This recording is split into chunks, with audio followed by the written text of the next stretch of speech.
and having a reactive government. Over the past few days and the past few weeks, we've seen what has been playing down in Lagos State, Nigeria, in the so-called, high-class places like the Lekki and the likes. We've seen how flood has actually devastated some communities, their houses, businesses. The list actually is endless. And you beg the question of why we have to go through this every single time right here in Nigeria. It's not a situation of something just happening for the first time. Now, this occurrence happens every single time. Now, I'm actually talking about the one with Lagos, Nigeria, where that particular, community that say that's always happening year in, year out. But what is the state government doing about it, the federal government? And also you as an individual, you also have your own role to play.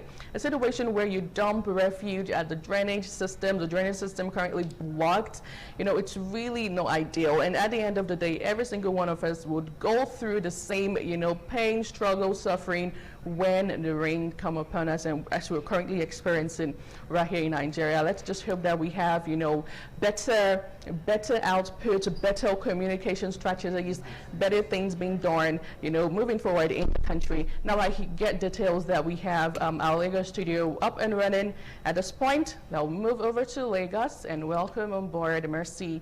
Marcelina, good morning, Mercy. How are you? How was your weekend? And I'm pretty sure you actually did watch the sports yesterday.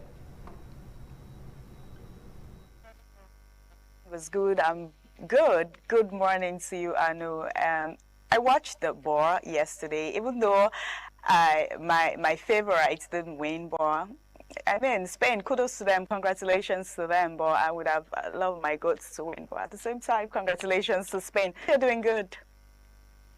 Okay, amazing. Right now it's the Trails of Goats conversation we're having. Well, as I did say the other time, I'm glad both of the goats did not get whatever this time around. It actually gives a different dynamic to the whole conversation and football in the world. Now, moving over to Abuja, Nigeria. Good morning. Welcome on board. How was your weekend? And I'd love you to also weigh in on the conversation we've had so far. Yeah, very good morning to you. Good morning, Nigerians. Welcome to this one, ITV. Of course, yesterday was one very terrific action game with Spain and Argentina. I mean, 120 minutes of supersonic, activities. Of course, whenever you have such an encounter, one definitely must emerge victorious, and then the other will just come behind. And seeing that at exactly 106 minutes of the game, Spain took the lead with that supersonic goal. And of course, they are now the champions of the world until another tournament, which of course will be in 4 years. Who knows? They can either retain or another country can come and sweep it away. Absolutely. Now, so we're still on the football conversation. Joseph Kadri and Marcelina, I'm looking forward to a situation or a time where Africa would, once again be the world champion. Would you think that would ever happen anytime soon? Let me get your take on this, Mercy, before I move over to Joseph. I hope so. At the same time, yesterday during the finals, I was just hoping if it was Nigeria. Most times, I'm not really a football person, but if it's involved Africa, if it's involved Nigeria, or if it's involved my team, I'm very interested. But yeah, I hope so too, that Africa, Nigeria in particular, win the World Cup one day, and anything can happen. I know some persons might be thinking, oh, how is it going to happen? But anything can happen at the same time. I just hope we are qualified next season, and we pray and hope something good happens.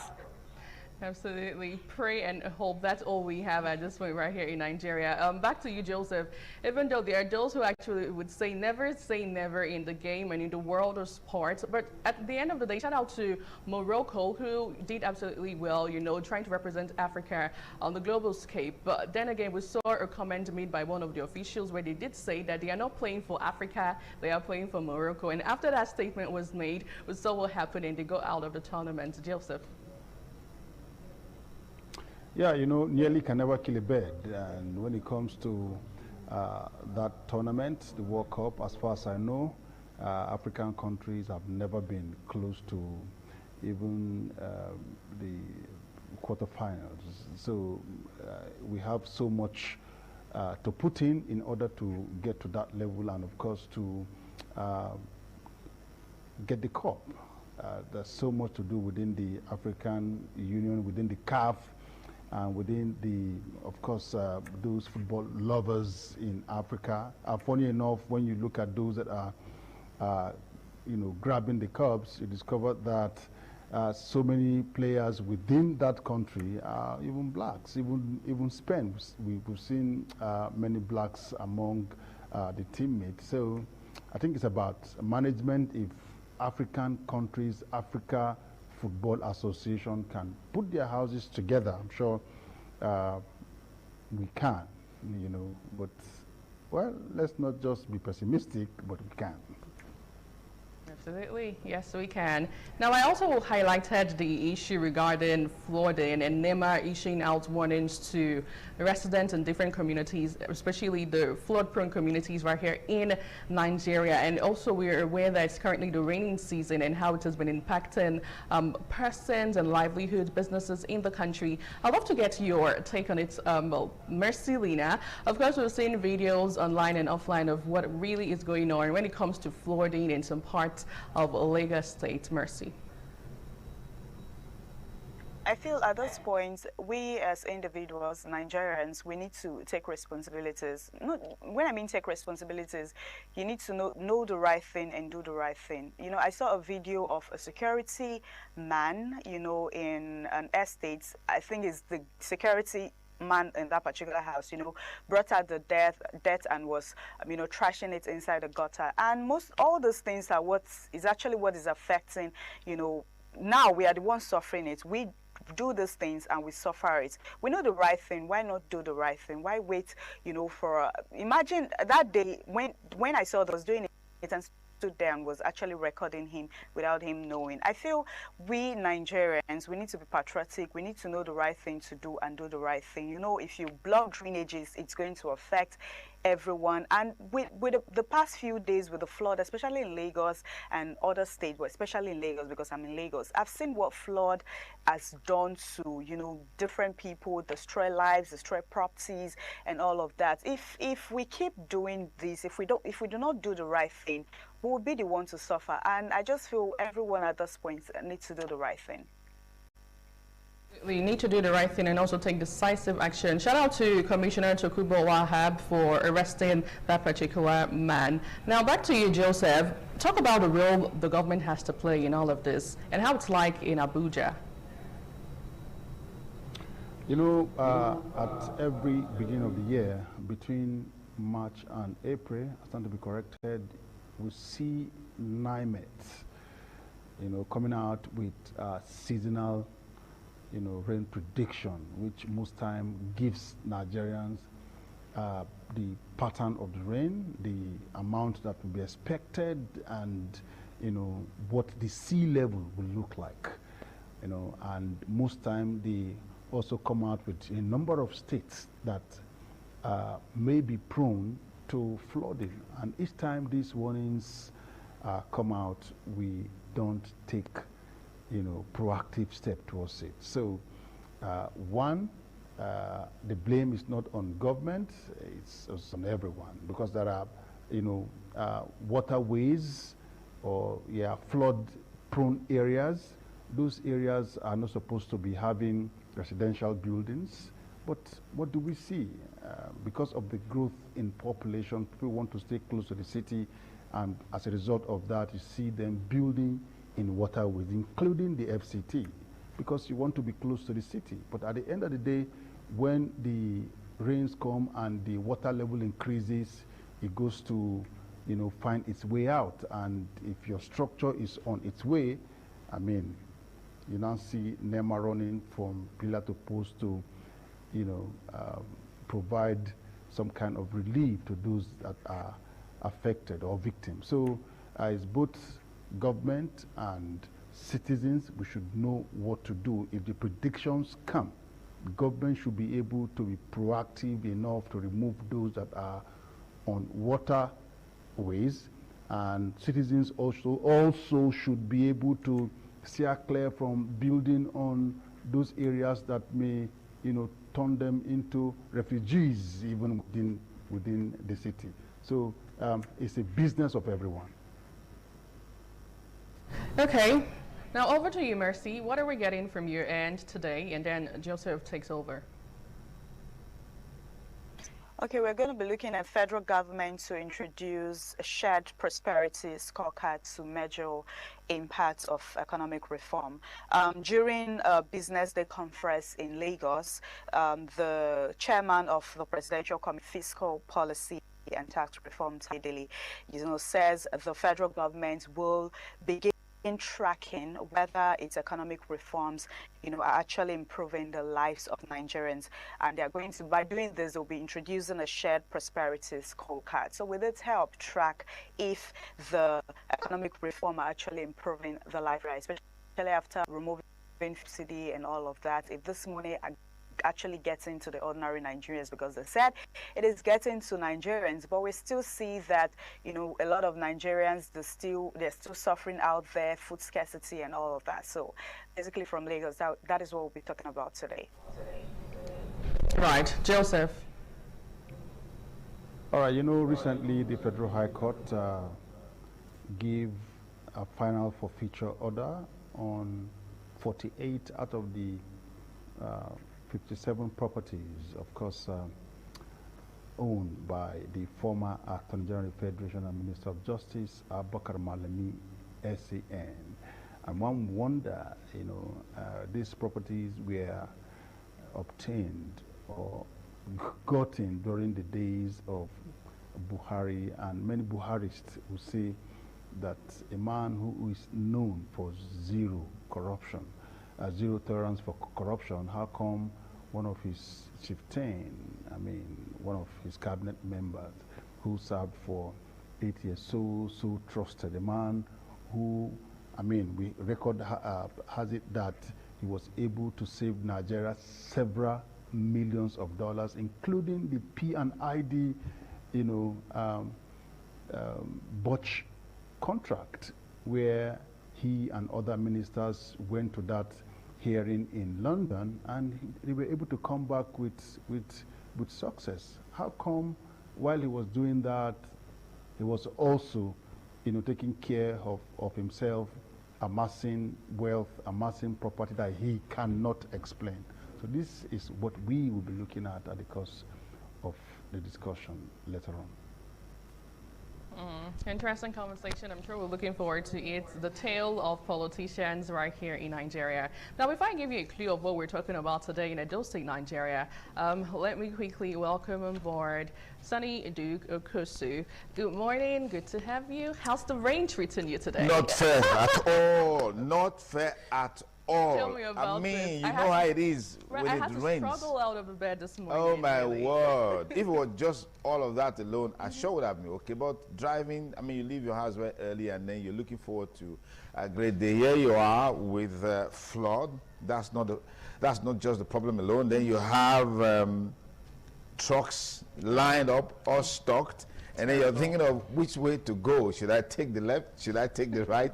If you're not careful, your car will probably, fall into a ditch and flood and all. So that's the crazy part of the rainy season. It's supposed to be a blessing. It is a blessing. It is. But when the infrastructures are not there to remove this flood water anytime it rains heavily, there's always a problem. In the last 24 hours, it's been raining cats and dogs, or even for the 8 hours, it's been raining cats and dogs in Benin. So it's a blessing, but we just keep coping. So if you are coming towards the Ugbo axis of town, maybe you're going to Lagos, I would advise that you do a detour, maybe take through Medical Stores Road, and reconnect the Ugbo Lagos, because there's serious traffic at Tomline access. Oh my goodness! Now, I know you're a football lover, right? As oh my word! Sports. Oh my word! So what do you make out of these? The World Cup finals that we had yesterday with Spain clinching. Do you have a favorite between Ronaldo? Yes. Messi? No. Well, leave that first. No, I want to know. No, leave that. Why? We'll leave that part because Ronaldo and Messi. Okay, Ronaldo wasn't at the final; it was just Messi. So I think my favorite will come from the teams. My favorite right from the word go was Spain. Oh, really? Yeah. Why? Well, I love their brand of football. I mean, football is supposed to be entertaining, even though it's also a competition. Let me feel the vibe. Let me feel the energy. Let me feel the tactics. Let me see the game. The beautiful, that's why it is called the beautiful game of football. So are you saying Argentina, Lionel Messi haven't been doing that? Well, he hasn't, because from the match they played against Egypt, I mean, you see all the dirty football that they played that saw the exit of Egypt. You saw that the coach of Egypt was doing something like this, which means Risha or what have you and all of those things in football. And Egypt led that game 2-0. And from nowhere, Argentina came back, equalized and won it. Against England, it was still the same dirty football they brought on board. In fact, Spence, one of the defenders of England, had his ankle stepped on by Lionel Messi. Oh. The referee didn't do anything about it. That's just one of several infringements on the field of play.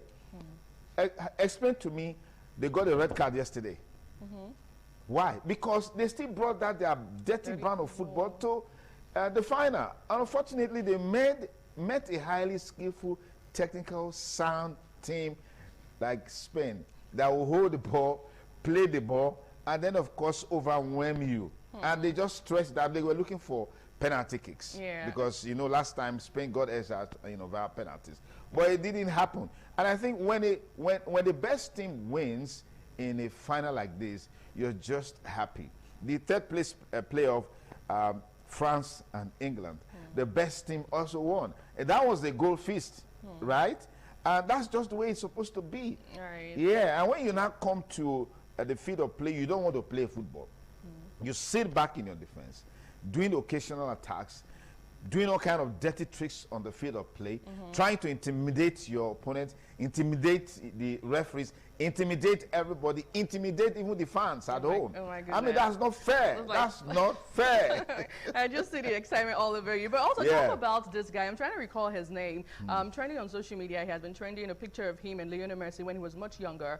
Yesterday, he I'm sure that's an AI-generated picture, because it was, yeah, because Messi was in Barcelona in Spain, and you know, all the time he was there, he won a lot of laurels and all of that.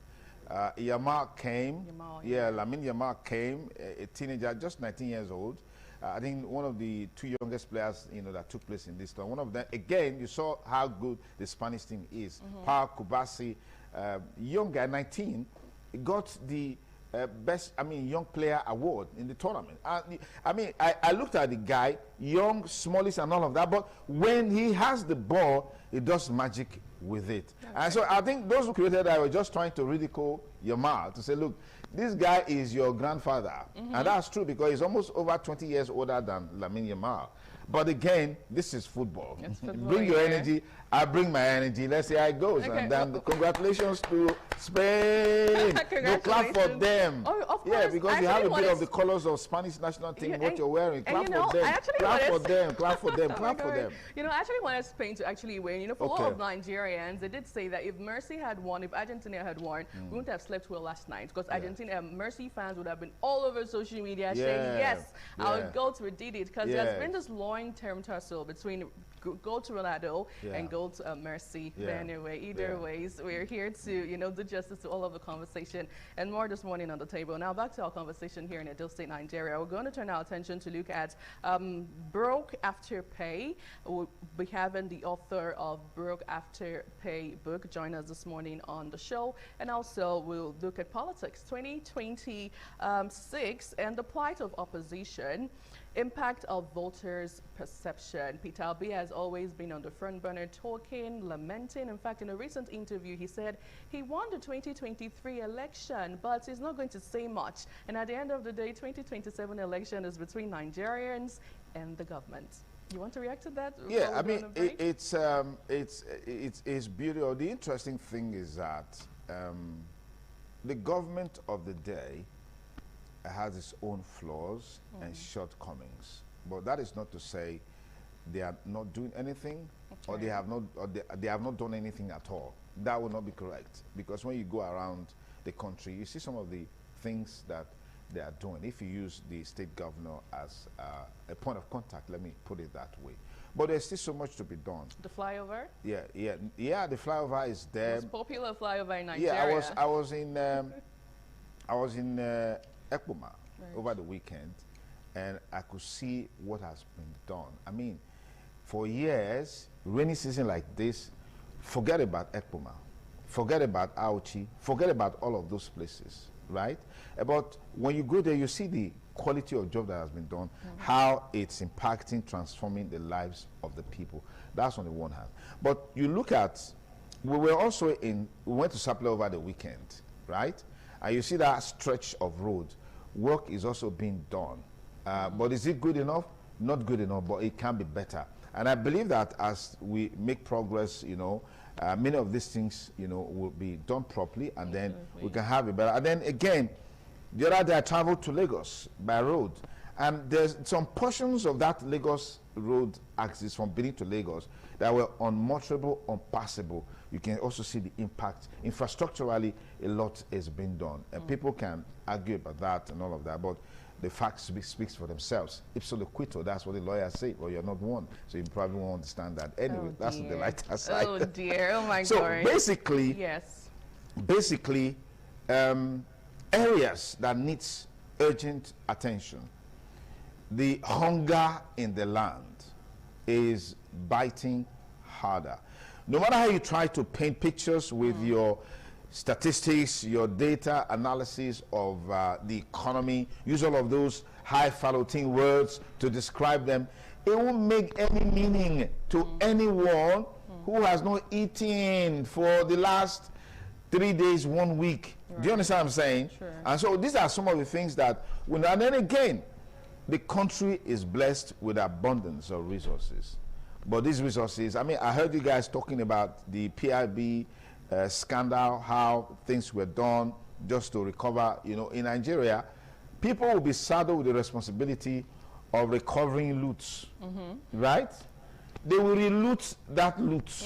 How do you get to know? When they leave office, somebody else comes on board and tries to investigate them. I mean, look at the case of Malami. Look at the assets that he amassed to himself and all that. So it's crazy. And I think it's really, I mean, in a democracy, the responsibility and the onus is on the electorate to decide who governs them. So, absolutely. Yeah. Well, we'll take a short break now. And when we return, we'll move over to look at the pages of the newspaper. Please stay with us.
Some days, there comes the Ugemobo Festival, which the Oba celebrates outside the palace gate. A pavilion is built of red cloth where rites are performed to drive away all evil spirits still unsatisfied by the year's sacrifices. The Ugemobo Festival is to commemorate an event in Benin history which dates back to 1504 AD.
Welcome back. Thank you so much for staying with us. You're on to This Morning on ITV. Now the national dailies are before us today, and we have different newspapers for review. The Guardian newspaper, the Punch newspaper, Nature News, and a whole lot more. But we'll start off with the Guardian newspaper, and the major headline actually says, battle for excess liquidity, DMO, Dangote mobilize 11 trillion naira and 6 a month as real sector struggles.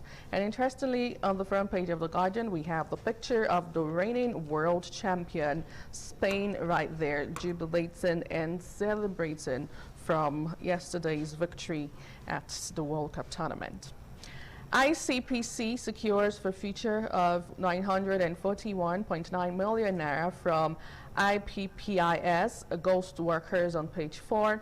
Sarab urges National Assembly to withdraw social media shutdown bill, still on page 4 of the Guardian newspaper.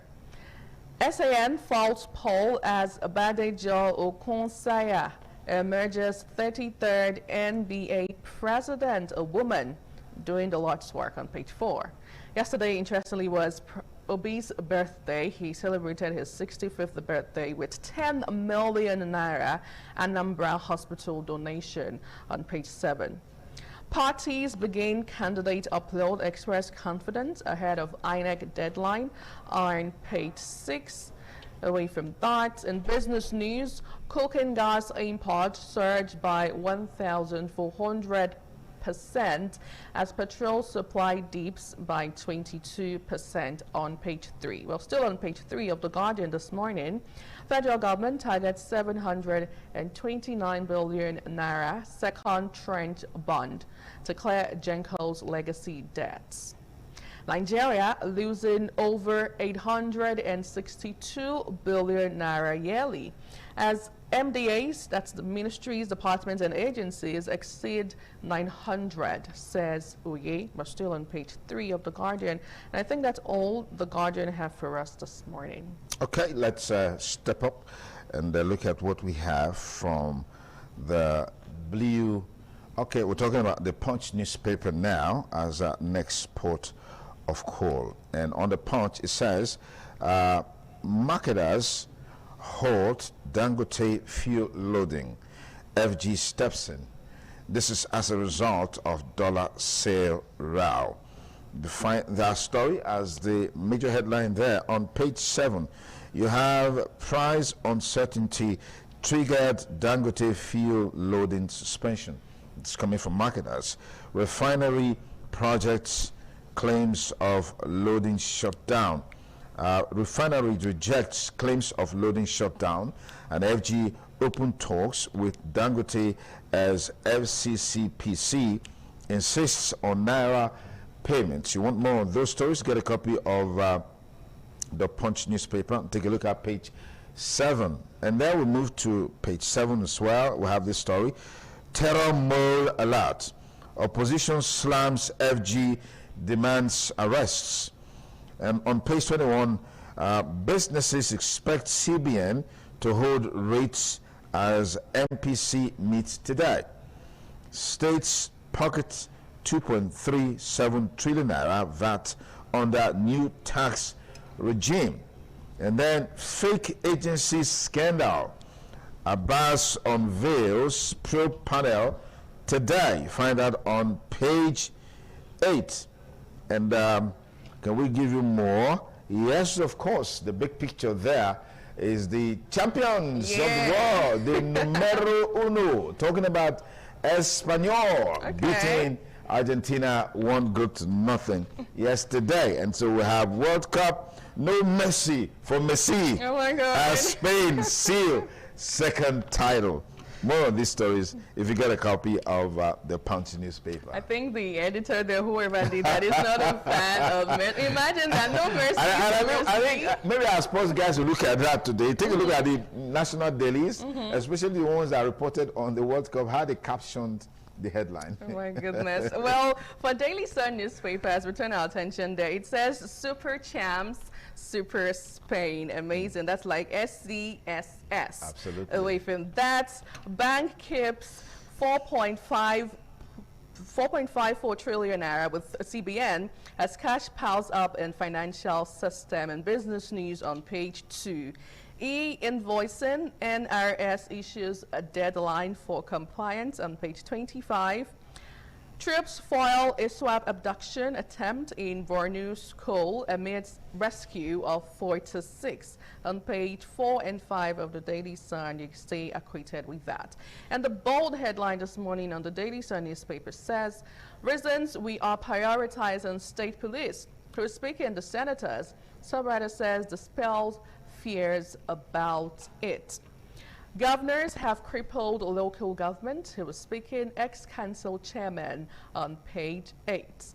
Nigeria losing over 862 billion naira annually to proliferation of MDAs, says ex-NACC-IMA boss. Nasima boss, right? Nasima boss, right. Thank you. Away from that, finally, it says LASU Prof. Ikani delivers NGE organized 4th Jakande lecture on Thursday in Lagos. So that's all the Daily Sun have for us. So we'll take our attention now to the Daily Times. Of course, you have the big picture there coming in from the World Cup final that took place yesterday. And what's the storyline? Yeah, I'm sure you want to know, but you need to get a copy of the Daily Times. But the major headline there says, exclusive, privatization failed because the private sector didn't invest. It's coming from Professor Sambo.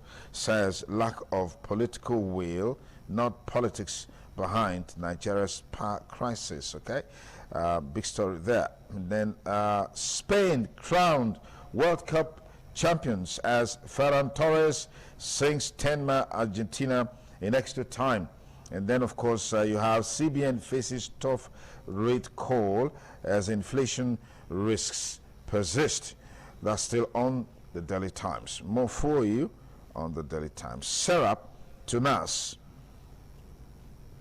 Serap Tunas, you also find that story on the top corner of the Daily Times. That's how we have in the Daily Times newspaper. Okay, well, the Blueprint newspaper is up next. We turn our attention over to the Blueprint newspaper, leading with insecurity. It says 7 Pakistani nationals nabbed in Benue, 6 bandits killed in raids. Some writer says troops rescue 7 kidnapped victims, arrest 4 ISWAP suspects.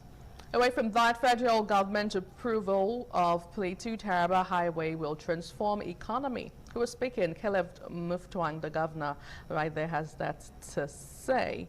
Away from that, okay, Badejo Okwonsaya emerges second female NBA president 35 years after, pledged to lead with integrity. Nigeria's non-interest finance industry climbs to 5.77 trillion naira in 2025 on page 21, according to a report. Kidnappers free drivers, cops demand 30 million naira for 2 others. Away from that, Tinubu commenced his re-election campaign the day he was sworn in. The governor of Imo State, Hope Uzodinma, speaking right there. NDLEA intercepts 1.63 million Kano-bound tramadol pills. Arrest 80-year-old suspect on page 15. And finally, on the front page of the Blueprint this morning, in sports, Spain dethrones Argentina as world champions. Sonny Duke, I want us to react to this insecurity situation. Whilst we're grappling with it, we're seeing that foreigners, right, are coming in to do wonders here, because it says the 7 Pakistani nationals nabbed in Benue. How do we, nip all of this to the board? Yeah, it's a reality, and it's been on for a long time. Those in the security circles, they know it. You saw a recent attempted attack on a military base, I think is in Borno State.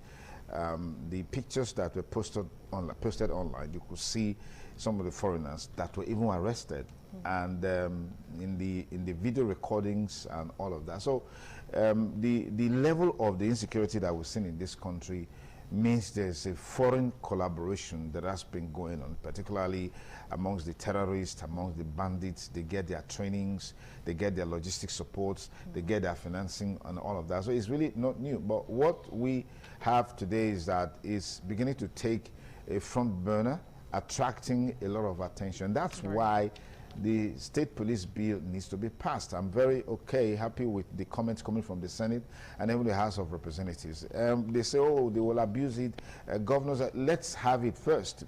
If we don't have it, we won't know to the extent to which all of these shortcomings will be there. And then they can be refined to make it more effective to meet the local needs. I mean, police security or insecurity is local. And so if you create an organic strategy like state police to deal with it, I'm sure it will go a long way to having it being a thing of the past. So we'll look at the Nigerian Tribune, an export of coal.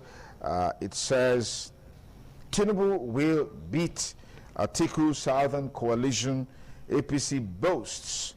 That's on page 2 of the Nigerian Tribune. And then says, President's votes can't be splintered in the South. Atiku Amechi ticket will unseat Tinubu Shetima. This is coming from ADC. So the campaign is on the front burner. What of words coming forth? Yeah, so we have, what more can we bring you? Concern over 207% surge in petrol imports amid local production. Page 6, Nigeria Revenue Service sets July 31 deadline for taxpayers to adopt e-invoicing system. On page 5, Onyikansola Badejo Kunsanya emerges NBA president, becomes second female president. So let's put our hands to for the women out there. Correct. Page 25 is that story. And then we have more stories for you. Okay, on Nigerian Tribune. Reps panel to consider Tinubu State Police Bill today. Page 27, how Oyetola APC members frustrated Adeleke from joining APC, according to campaign organization. Troops foil attempted mass abduction in Borno, rescue 46 students. And why 79% of Nigerians remain poor despite reforms palliatives. It's coming from an expert. That should concern you. Fresh concerns over increasing political activities, inflation as economy enters H2.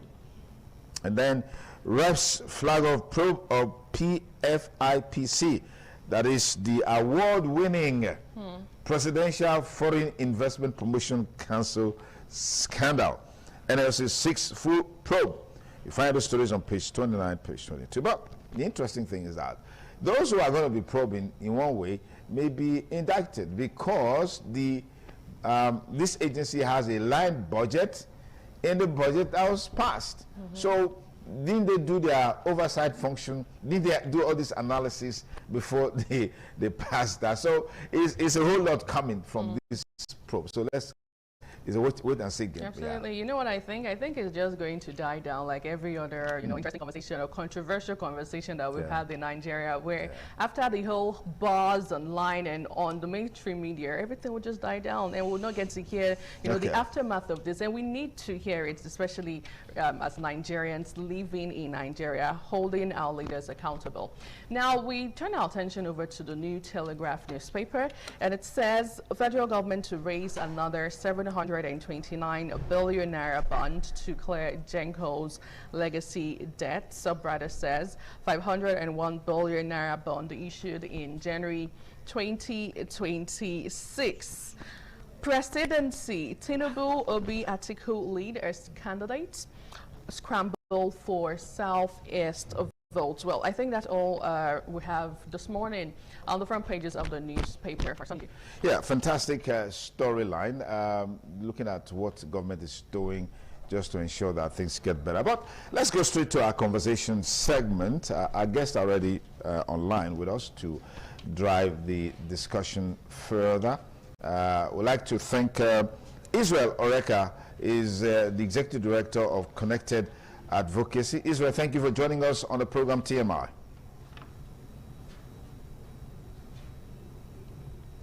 Good morning, Nigeria. Good morning, colleagues on ITV. Thank you. And then we also have Dr. Austin Aigbe is joining us virtually from Abuja. Dr. Austin Aigbe, thank you for joining us on the program.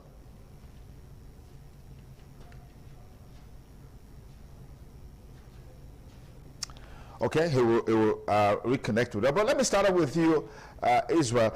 The interesting part of the journey to 2027, we're beginning to see campaigns take the front burner, particularly between the APC and the ADC. What do you make of this raging storm of one party just emerging in the contest, ultimately because of the back and forth litigations and judgment and camp judgments coming forth for most of the political parties? What do you make of this?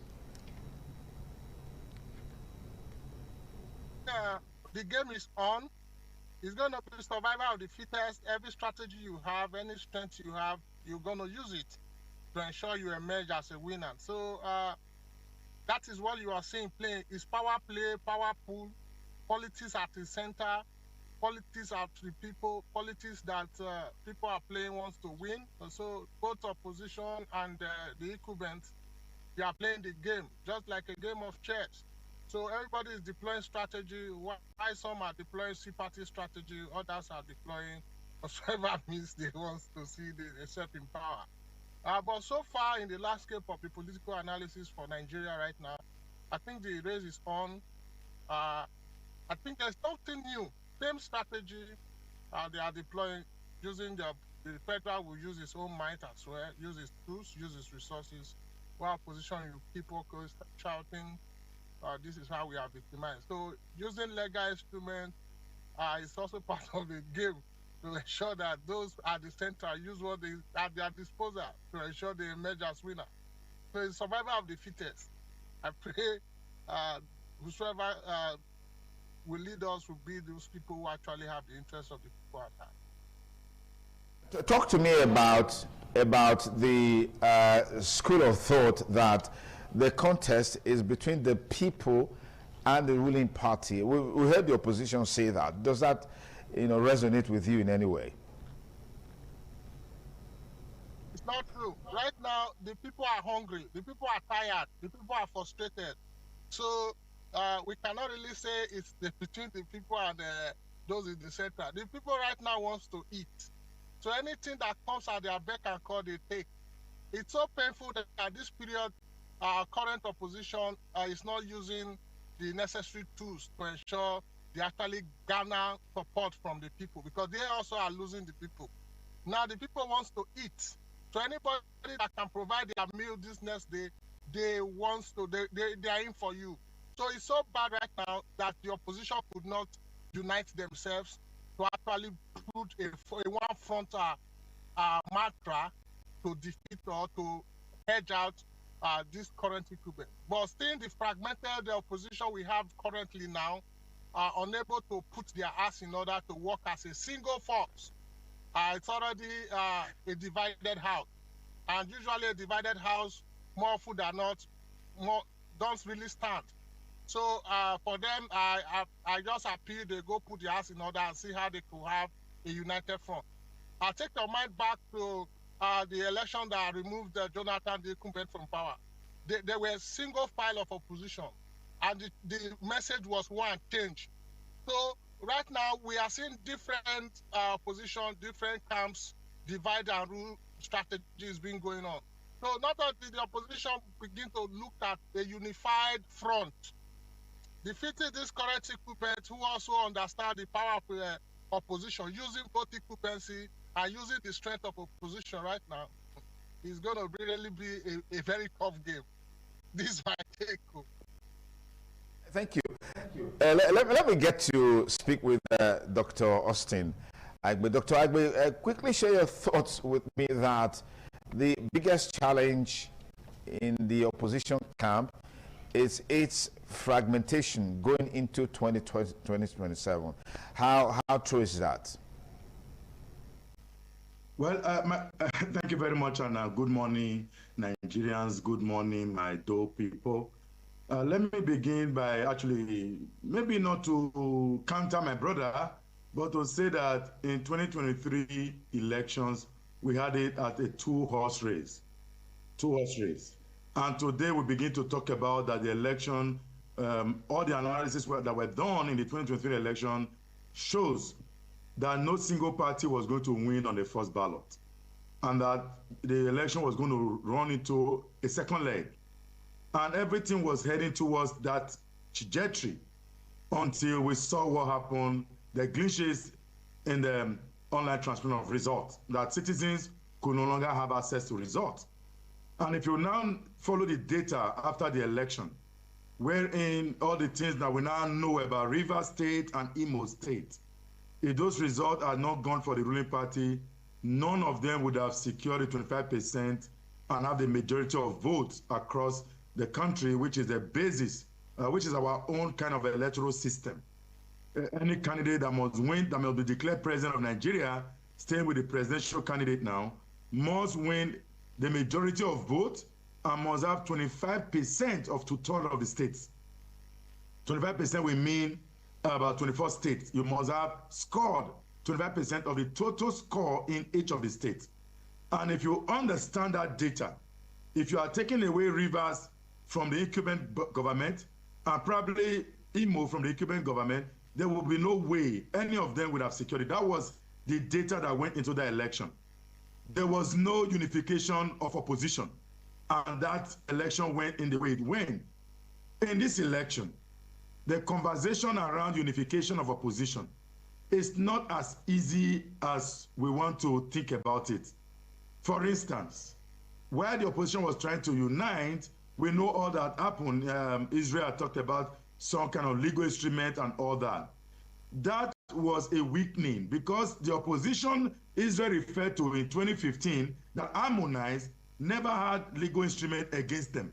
So they understand how to work against opposition. Even though the opposition unites today, that we're talking about unification, let all opposition come to one table.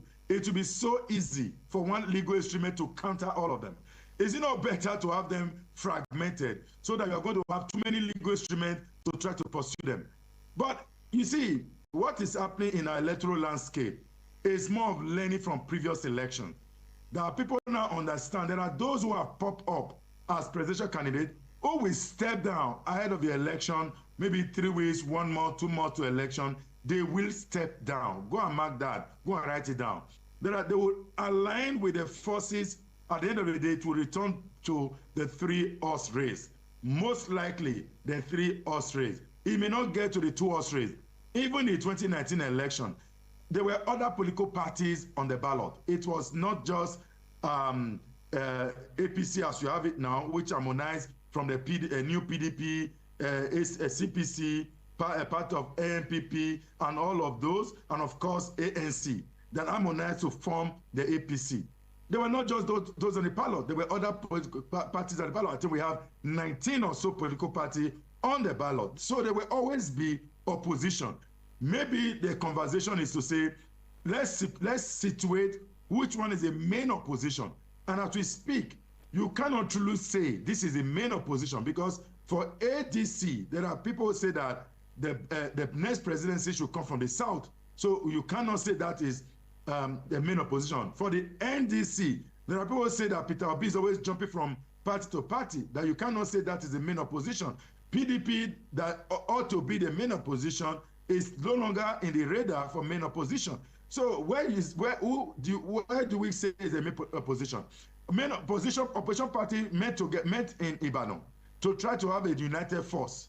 And people queried that assertion of that organizing, that there were some people who were being sponsored by the ruling party. Any attempt to have a unified or unity opposition will not be even in the best interest, I don't want to say in the best interest of Nigerians, because there will always be the divide and rule that my brother mentioned earlier.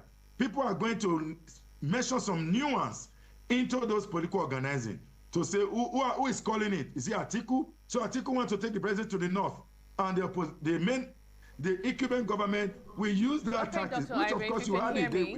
Thank you so much for your amazing submission so far in the conversation. But I'd love to move back to Mr. Israel. In a recent interview currently surfacing on the pages of social media, the Labour presidential candidate, Peter Obi, interestingly, celebrated his 65th birthday yesterday. He did say That's something. the NDC presidential candidate. Now the NDC, Yeah. for the 2023, Yeah. I was going to say. Okay. Yeah, so he actually did say that as regards the 2023 general election, he won the ticket for the presidency, and he actually got a lot of persons reacting to it online. I'd love to get your take on that. And also, with all of this going on between different opposition parties in Nigeria, what's the impact it's going to have on voters' perception ahead of the election come 2027? Thank you very much. I think that the program of Nwame Obi, those songs there, those who are singing it now are very hungry. So getting them to mobilize the way they did in the previous time, I don't think that will happen. Because now the current recruitment will ensure that it preserves its seat. So community organizing still be a tool, because right now opposition formidable forces have not seen it at the grassroots. Looking at people actually clamoring as it were before, Obi is the one we are going for. Nobody is saying that now. I'm hearing pay money and vote. So this is the narrative right now that you can hear from the locals, where from I have observed, case in point, this current local government elections I was hearing them shouting.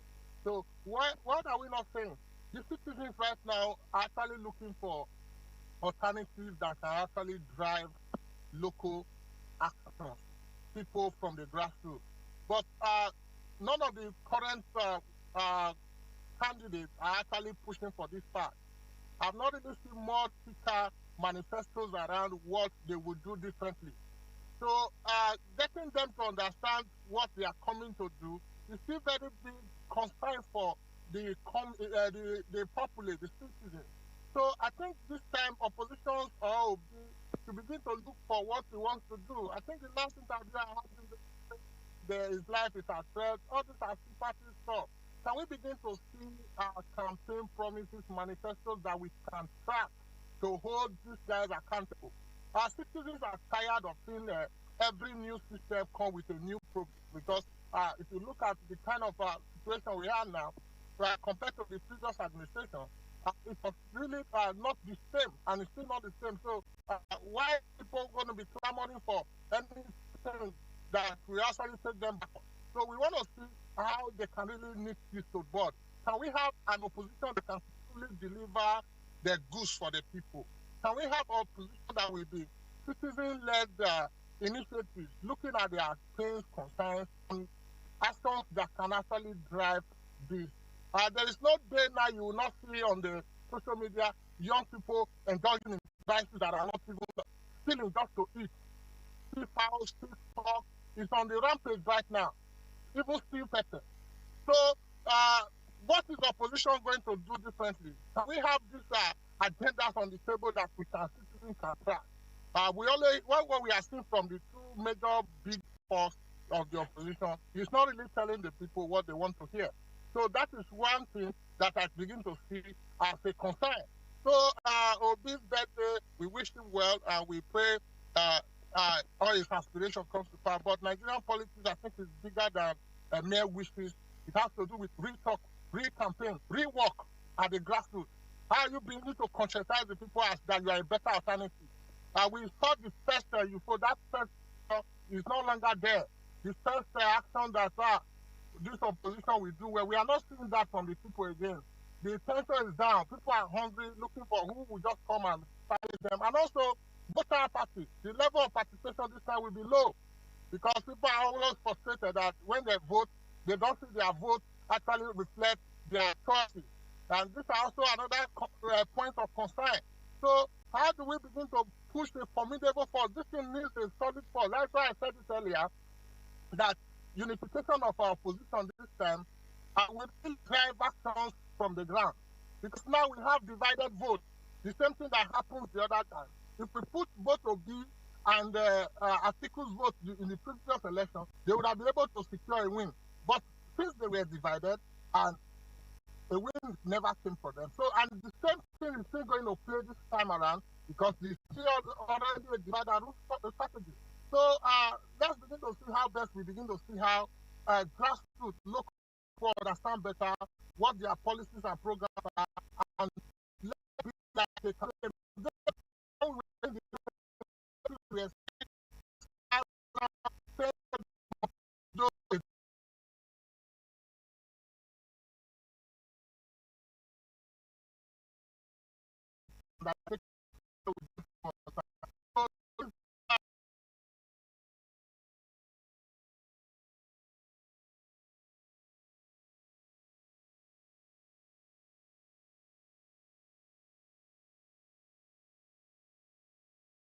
Abuja with Dr. Austin Aigbe. I'm always thrilled when I hear data, statistics, and all those analysis, but Nigerian politics usually will defy all of that. I mean, you talked about the last general election, where it was headed, but ultimately, it didn't get to that destination. Today, people are saying, well, there's so much hunger in the land, people are in abject poverty. I mean, I just saw a data today about 79% of Nigerians within the poverty bracket. That's huge. But ultimately, it won't reflect in the outcome of the election. Why is this pattern so with Nigeria politics? I'm also happy you have talked about data. So these are what inform analysis. Any analysis that that do not synchronize data in a way that you have to argue the nuance effectively. That is why I said that for what happened, the glitches that happened, I told you what happened to the data. So now the 97%, I mean 79% you talked about, is huge. I mean, Nigeria is now the headquarters of poverty in the world. It has taken over India, taken it over from India for a longer time, not last year, not 2 years ago. It happened during the former administration. So there are disinformation in political landscape. My work has been on countering electoral disinformation. Part of the disinformation is when you hear people say, they don't decide them, don't waste your vote. That's not true. Why are they then buying votes? If they know that they decided and they've won, so why would they spend so much amount of money to buy votes? Buying a vote means that votes are counting. That is the epistemology.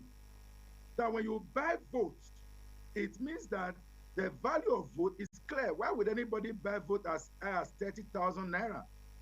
Why would anybody take so much money to the polling unit to the point that the EFCC will arrest anybody with around 20 million naira for a polling unit?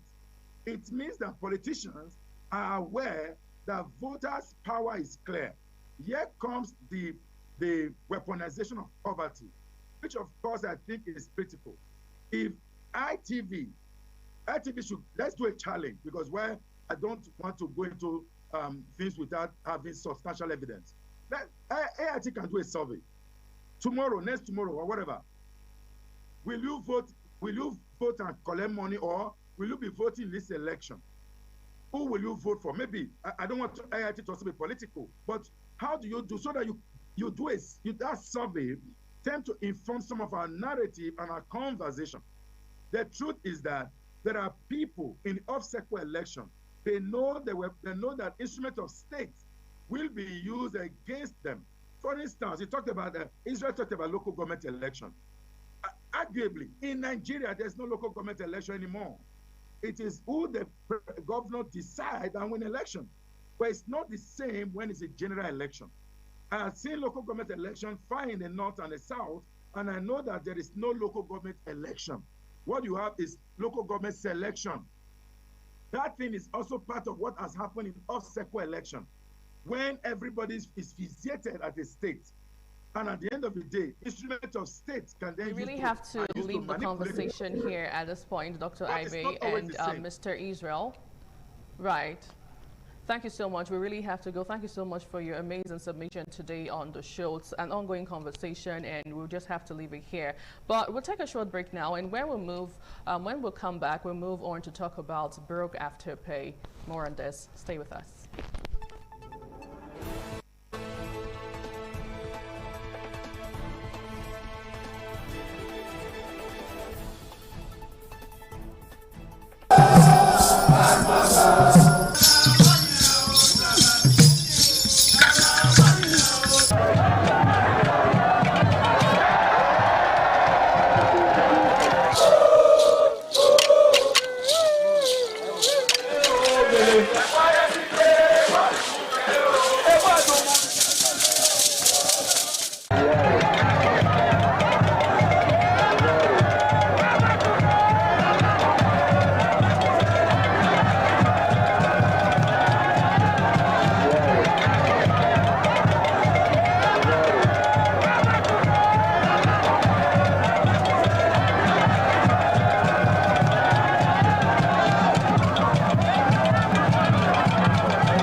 Thanks again for joining us on the program TMI on the ITV network.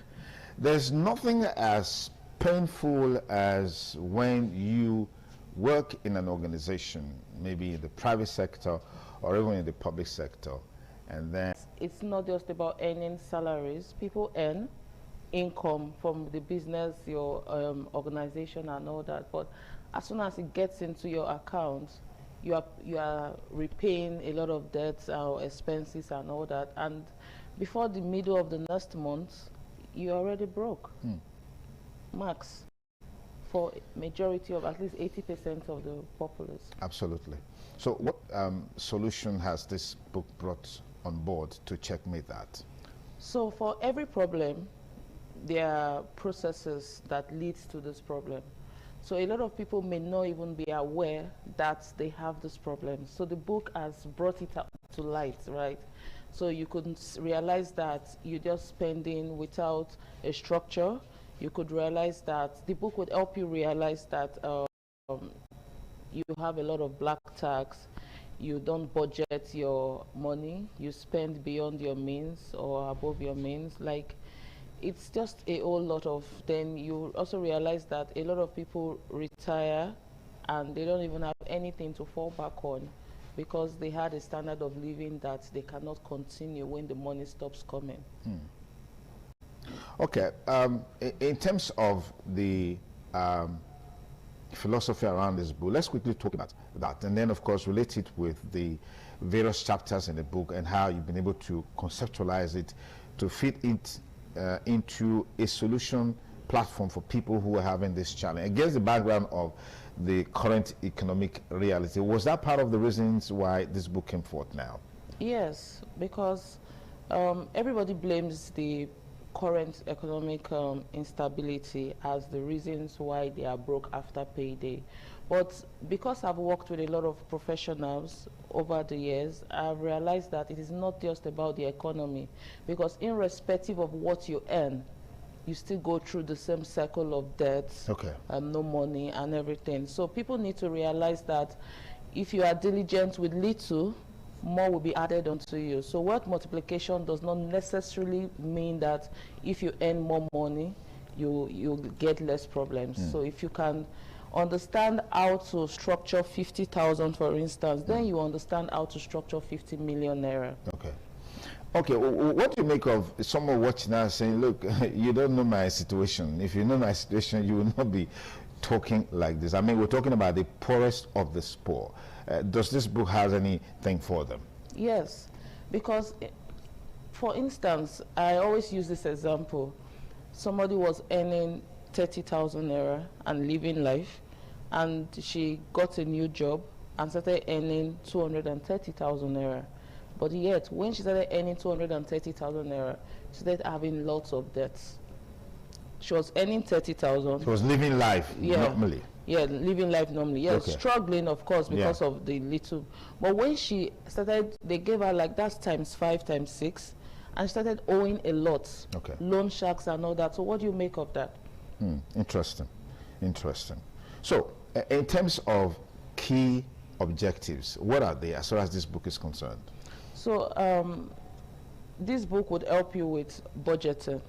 You need to know that when your income comes into your account, you need to know how to structure it out. You need to pay yourself. You need to know what goes to this, what goes to that. You need to be able to live beyond your means, right?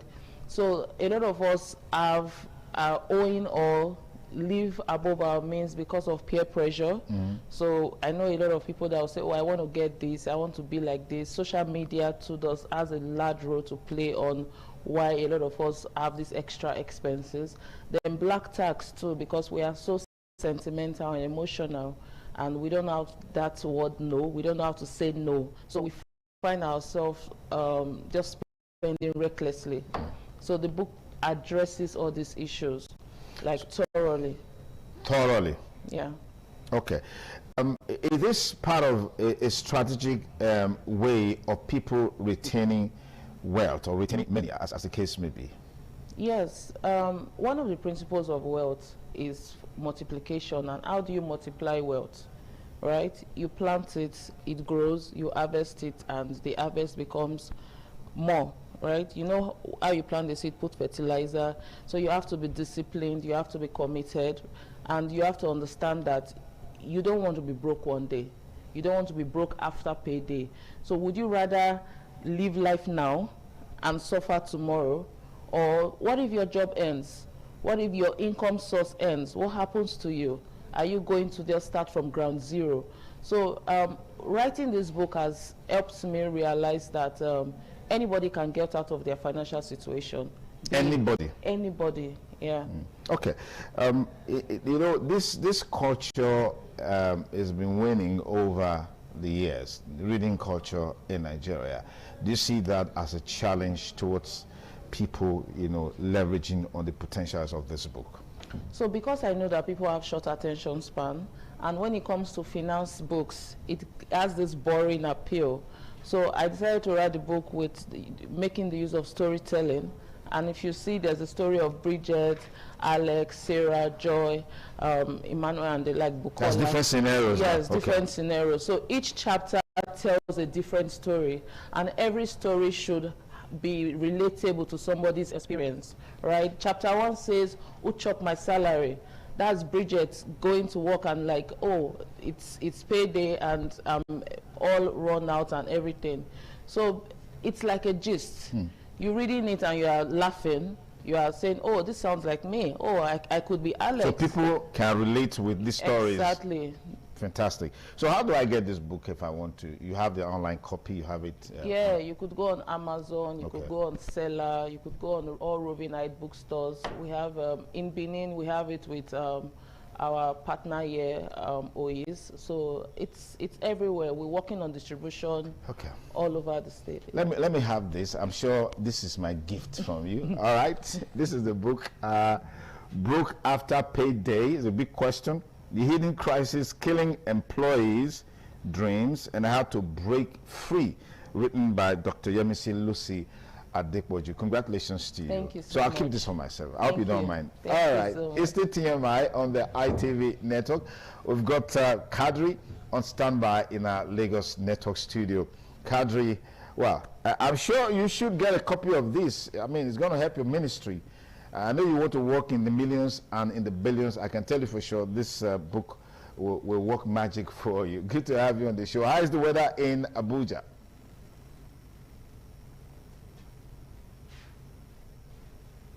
Okay, welcome to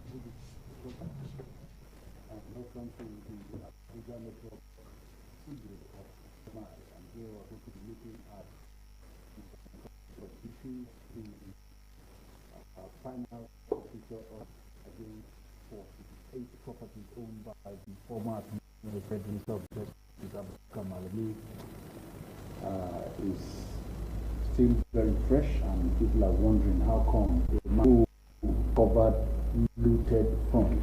The one that really comes to mind is the several looted funds of the former head of state, Sani Abacha,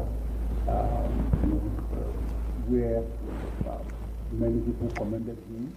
Besides that, an ID where it was a contract scam, but was able to go to the London court and came out very successful. So I have with me legal practitioner based here in Abuja, Barrister Maurice Eza, looking at some of these issues and other than it. Very good morning to you and welcome. Good morning. Thank you for having me.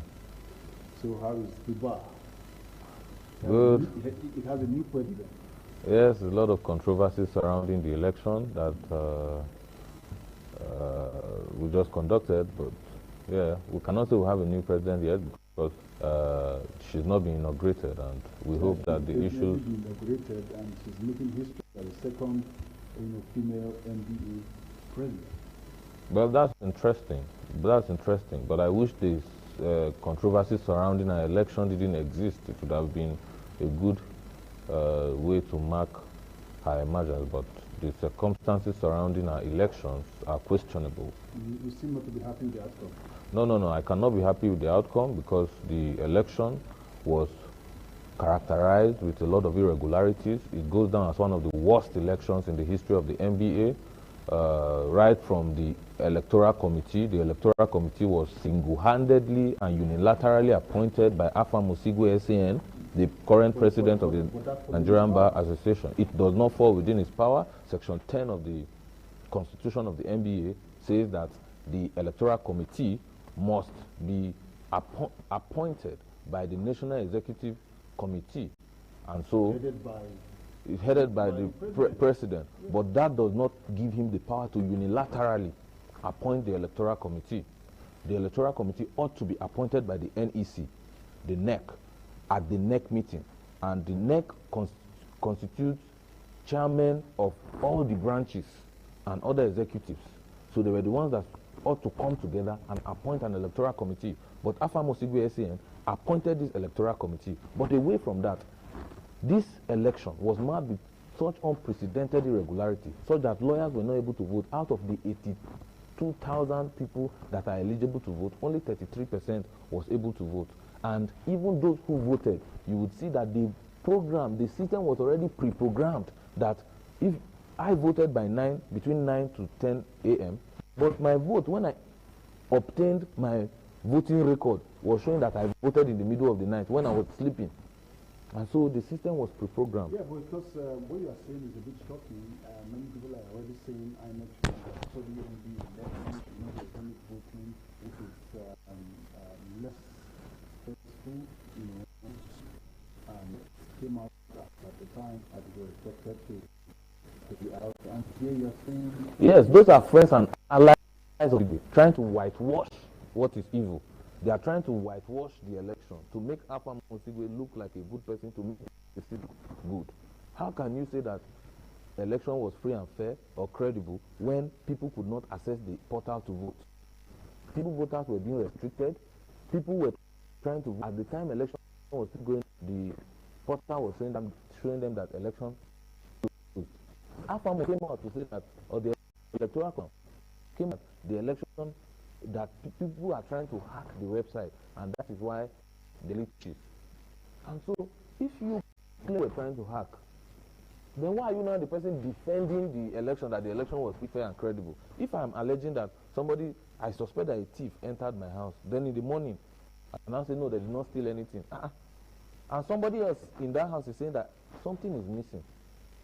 Let's move to the subject of discourse here, which is your friend Malemi. How come someone of that ranking who Nigerians applauded to have been going around recovering looted funds? You know, the last one, how to be corrected, was $31 million from the United States of America, which he actually facilitated. And after all things, we are saying this. Is this politics? Because we really have to be asking, why would this happen? All those difficulties, am I going to hear your comment? Well, whether this is politics, when Malami arrested, and some of us rose up in his defense, we believe he ought not to have been unnecessarily detained for that. We have fought the himself against the allegations leveled against him. But then, when this forfeiture proceeding initiate the programs, the property that traced to the state minister, former minister, was shot kind of particular individual tree, where citizens are armed with this level of poverty and high cost of survival. Particular public officer have properties up to 7 gigantic properties in Nigeria. This state minister is not known to be a businessman. All he's done is to hold political office. So it's quite misfortune and an aberration, and it discredits government of it that this gigantic of corruption can be taking place without the one minister not. And we hope that these properties that have been forfeited to the federal government are not looted, just like the Malami himself, who obtained looted funds and resources from other people and diverted it to himself. So it is fortunate that a country like and be undergoing this level of for a long period of time on notice. Okay, I'll come back to you. We have a guest via Zoom. Maurice.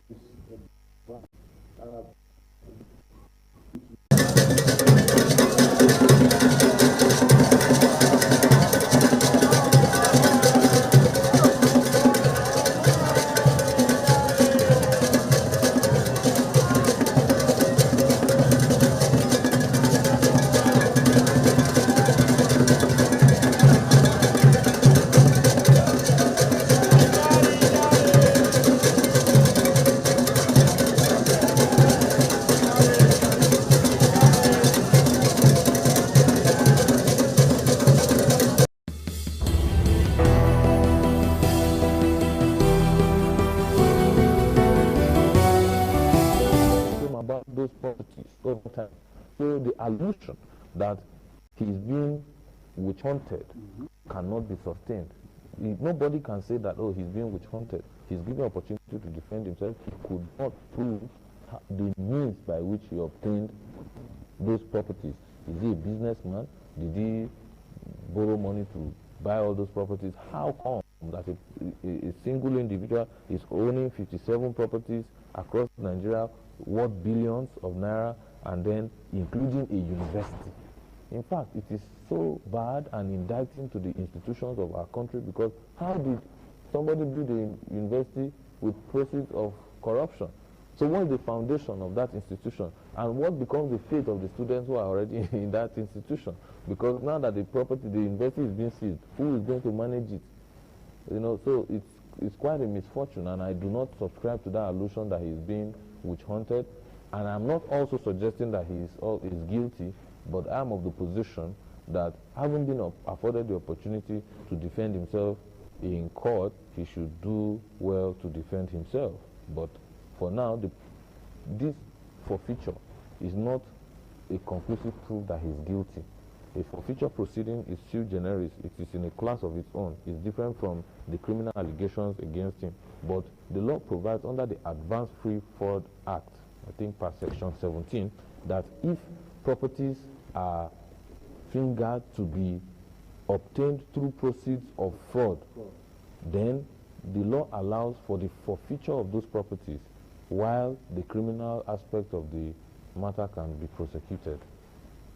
So this goes to ask the question, some of these things that those in government do while in government, is there no law that can prohibit them from doing it? Now the problem we have in our country is that we do not have a problem of laws prohibiting crime. It is a execution of those laws. So what I mean is to go to 3 of the yes, right? And put together 112 people. The EFCC was watching, ICPC and other relevant institutions. So why didn't they bring alarm when all those were happening? Yes, so this is part of the challenges we've continuously had, that because a minister is serving under an administration, the institutions of government cannot interrogate, investigate that particular individual. Yes, but it's not immune. So it's an indictment to those agencies, the ICPC, the EFCC, and even the Nigerian banks. All these people are complicit, because how was money moving from one account to the other without proper questioning? Those monies were moving. What about the taxes? Did the FIRS not have access to those accounts to question, oh, how is this money moving? Is this money paying tax? Is this person paying tax? Those are relevant questions that ought to have been asked. So it is not just an indictment of the person and the office of Malami, but also an indictment on the relevant agencies who kept mute at the time they should have spoken up against the corruption that was ongoing under the administration of Muhammadu Buhari. Okay, let's get back to the Zoom. If our guest around will be permitted by network, you know how it is for network just between back and forth before it stabilizes. Okay, Maurice, legal practice, and I think it's also the on matter, which is of course the final forfeiture of the properties linked to Malami, the former AG. Hello, everyone. Hello?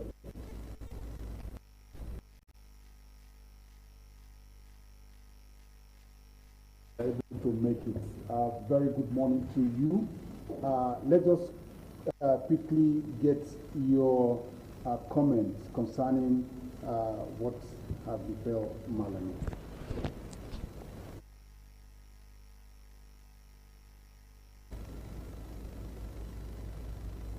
Hello?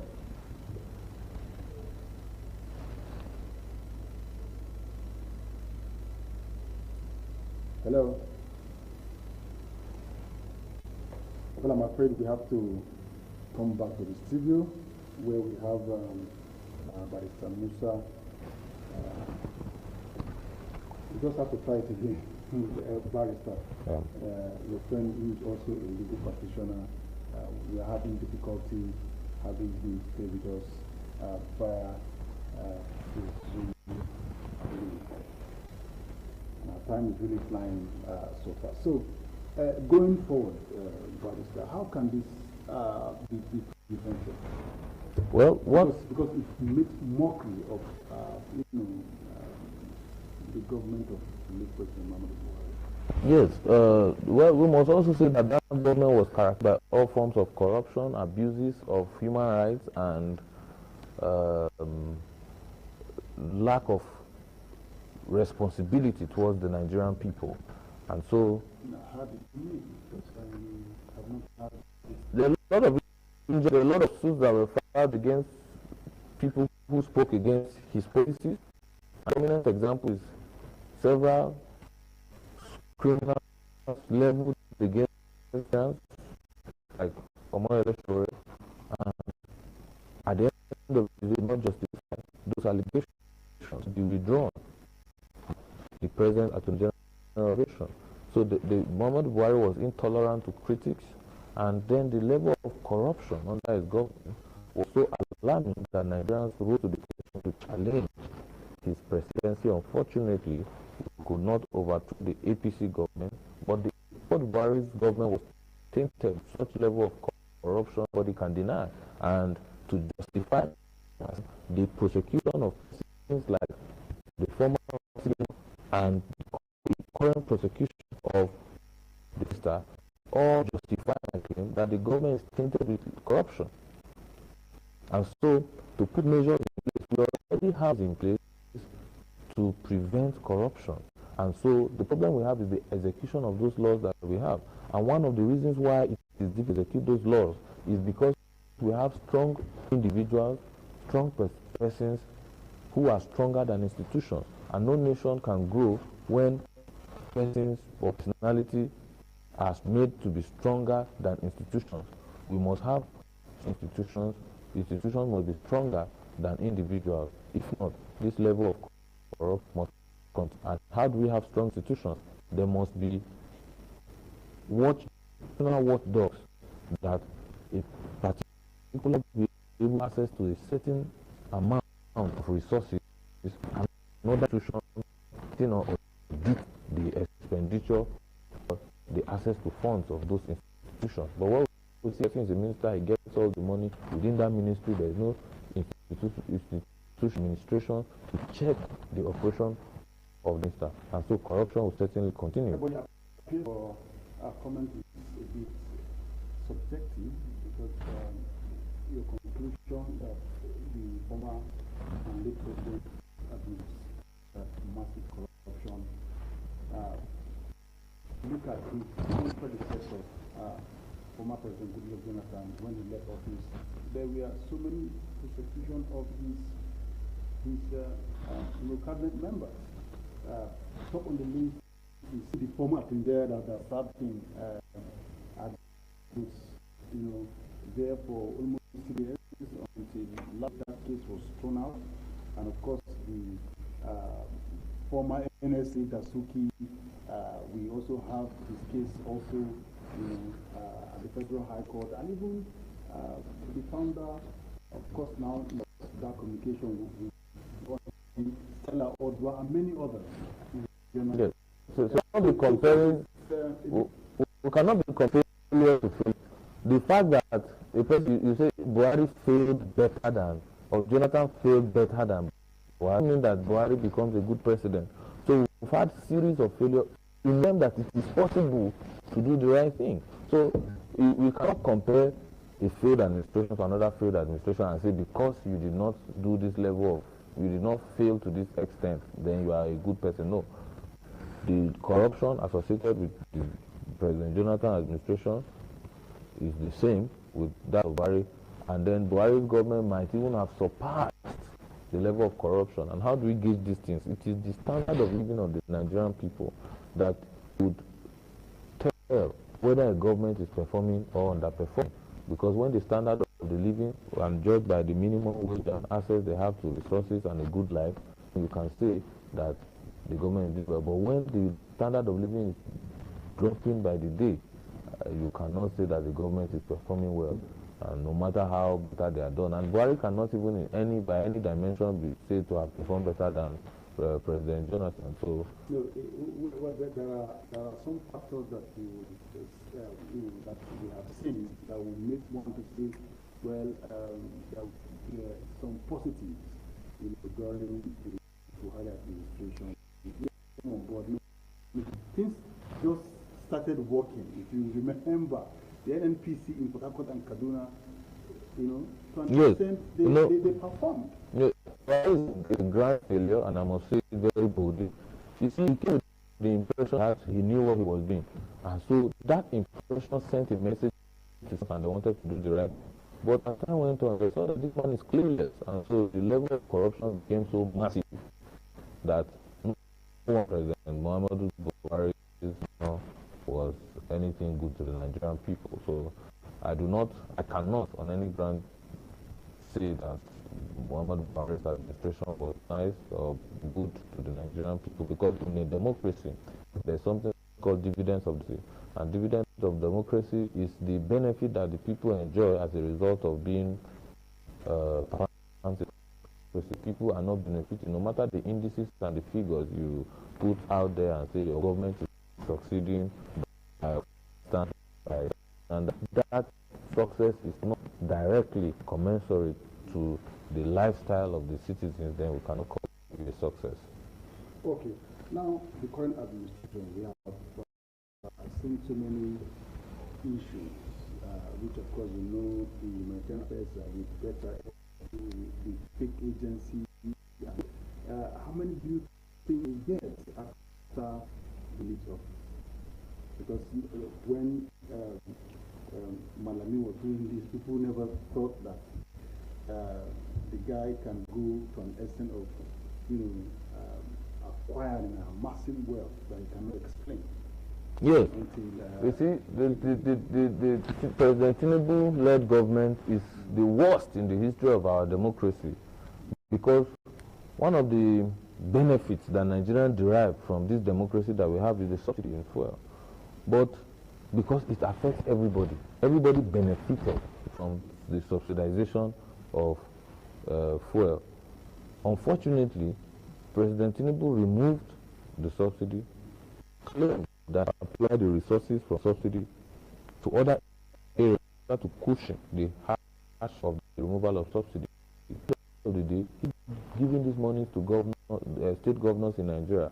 And we all know that one of the prominents we have in this country, state governments are paying their duty money, and so to collect resources from the Nigerian people and over to the Nigerian government is personal interest for election purposes. The federation account, when money is in the federal, state, and the local government, that is constitutional. Yes, it's constitutional to share that money that you have already removed from subsidy.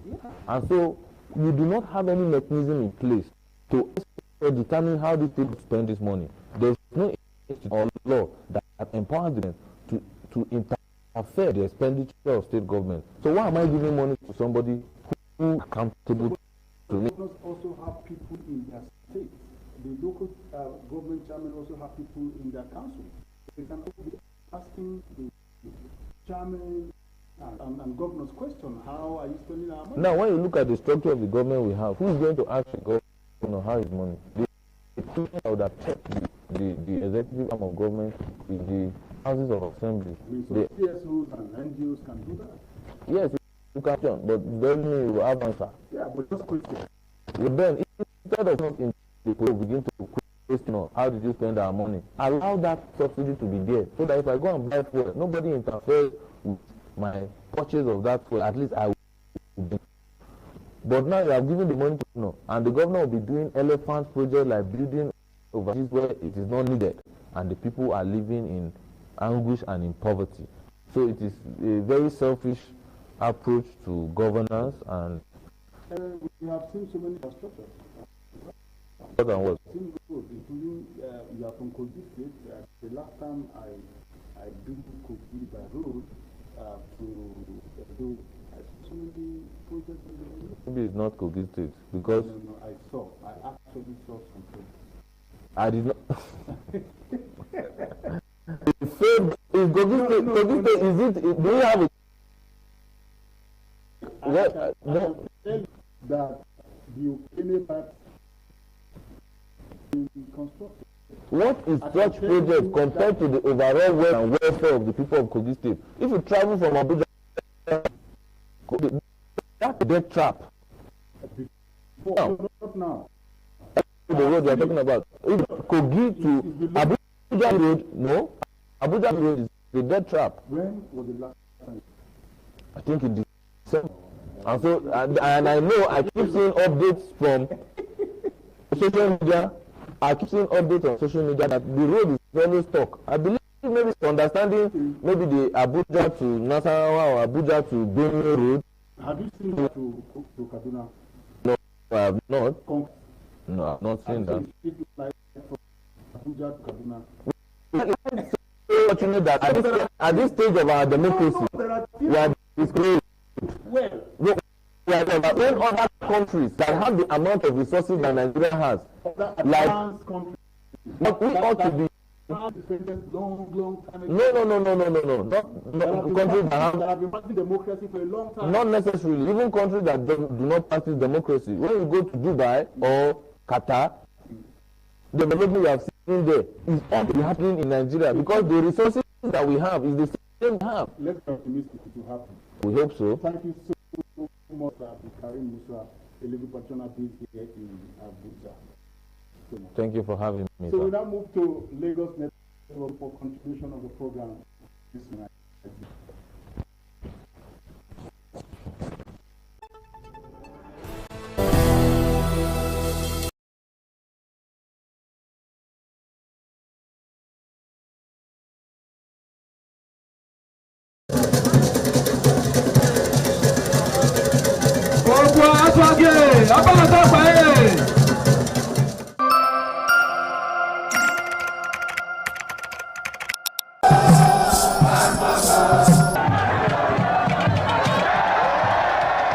The land of Owa is inhabited by the people with common ancestry, language, religion, economic and socio-political ties. However, irrespective of their subtitle differences in language and culture, they share common traditions. The people are known for their hospitality. Owa traced their origin to Benin Kingdom. As a result, for a man to find a comfortable place for living. The name Owa was derived from the largest and longest river.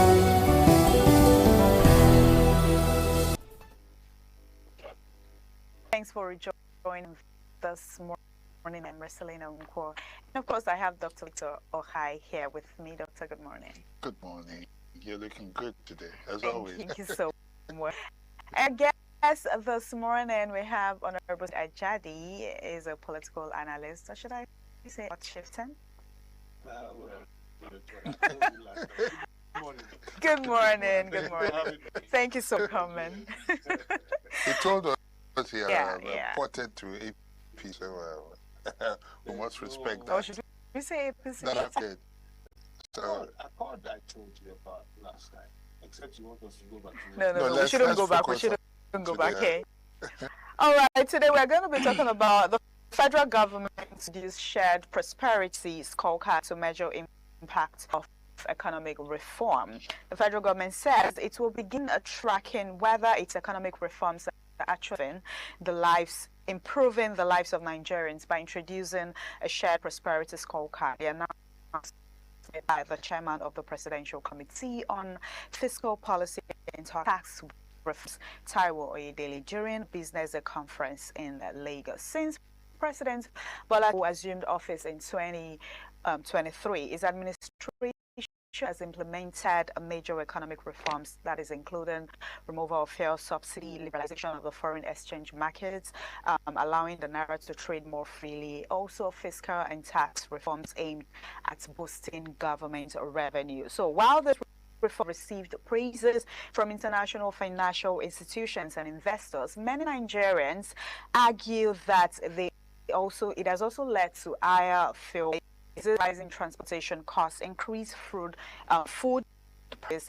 higher inflation and cost of living. Now the government says the new scorecard is meant to provide measurable evidence of whether the reforms are translating into better living conditions for ordinary Nigerians. Out of feeling it, getting to the ordinary Nigerians, that is what saying. He said what the government says is inflation is beginning According to him, the foreign exchange market has become more stable. Investors' confidence is gradually returning. However, he acknowledged that macroeconomic stability alone not enough if citizens do not experience tangible improvements in their daily lives.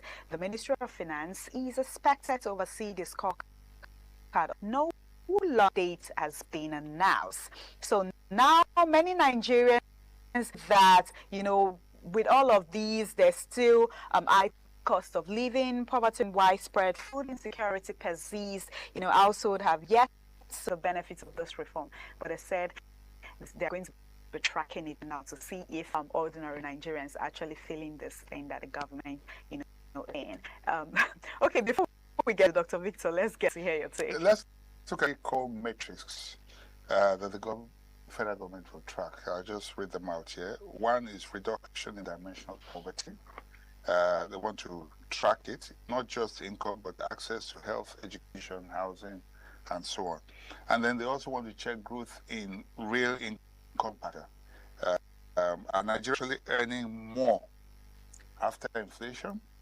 Thirdly, declining inequality across board. Is wealth being spread or not just concentrated at the top? So these are 3 metrics that they're using to measure it. And the idea is beyond GDP, FX reserves, and investor confidence to show proof that it's working for households. So then is. Sir, yes, for me, let's be honest, we said, you just said something came on here. The government is saying everything is improving. Is that the reality in your pocket? Just simply. Fantastic question. Good morning. You look very prosperous. That's what you're talking about. Yes. Because I believe in Nigeria. Yes. And I love Nigeria. Yes. Okay. Tell us. Nigeria is a very prosperous nation. Yes. Okay. I like your honesty. The leadership to understand what God has resided in Nigeria. We have to honor so many things. I'm not a pastor, I'm not an afar. But Nigeria is repeating the fantastic in the sense of humanity when it talks about what God has given to what God resides in Nigeria. In any sphere of humanity. But unfortunately, we don't know who we are. And we utilize a lot of things. We're joking with now. What we discussed this morning is a crisis. It's not a thing of joke. It is a crisis. And the first tree that we have, the government is saying they want to do matrix on who we are, how we are living. It's never happened. So we must help them think, because it's showing that that man is thinking. Oilawal will come back to. Yes, our basic economics. Basic economics. From 4. To go to university to study this and understand that. Oilawal. There's macroeconomics and there's microeconomics. Exactly. He's talking about economics, but even analyzing microeconomics. Macroeconomics, Nigeria's doing fine. The IMF exactly. Yes. Yes, we're fantastic. But in microeconomics, we're failing seriously. Why did we buy tractors and now we have not distributed yet? Why? If Oyodele wants to win in microeconomics, by now, those 2,000 of them should have been distributed. However you have distributed, we don't care. Are you distributing? Okay. You're talking about microeconomics. Get to Agege markets and buy basic amenities. I keep telling you, I am an Alaro. I go to the market. I was in the market yesterday. A of Toro is 1 naira. 5 is 1,000 at Agege. Exactly. I was stupefied. That's correct. I have the money to buy. Of course. There was no bargaining. How about that? There was what the buying that. That's it. Yes, the woman was begging me at 4 p.m. And I said, I know you, I see it. There's nobody pricing it except for those ones that are. Yeah. Broken, spoiled. Was disgusting. So I'm happy today that you have brought me here. Let us face reality at ourselves. It is doing what it needs to do. And the state governments do what they need. And the local governments do what they need to do. We can buy hydroform machines or guitars and give the young boys betting all around the streets and the drugs. Houses in a week or two. So far, you're complaining about flooding. You're not doing anything about flooding. You're wasting our time. We have, but we aren't doing anything. But why? Serious resources. All over the place. Governors are not doing anything. They are earning more times 4 times 10. What are you talking about? There's a crisis. How did Awolowo do it? Awolowo had no money. Awolowo could not sustain Western literature. He introspected. Oh, guys, come around. How do we do this? We'll support you and benchmark you. And we benchmarked everything around. And there was possibility. It's not rocket science. It is the question you ask me now. Microeconomics. How are the people surviving? Why is a tuber of yam 5,000? Why? No. Why? No, some places you can get it for 1,000 there. What is the logistic cost that's making it times 5 bringing it to Lagos? We are wicked people. We don't love each other. So do you think coal card would change the reality? I cannot prospect in it. We've never had data. Unfortunately, we've never had data. We've never seen that was what got politics in the first place. How do we change the narrative with what we know in the grassroots and how people are suffering? I started a manufacturing because I saw my guy being still money for naira for 4 kids, 1 naira. Obasanjo came to this as a president, changed from 20 naira Congo to 200 naira. Because he wanted to satisfy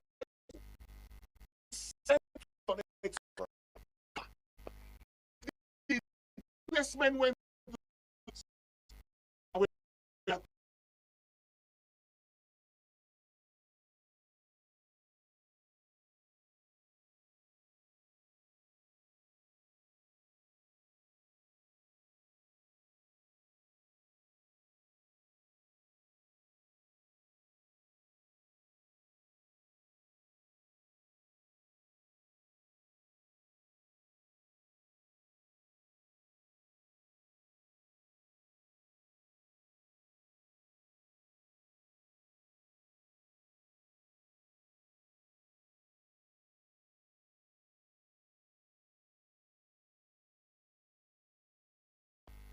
because that on and we want identity to be known because my parents were professional.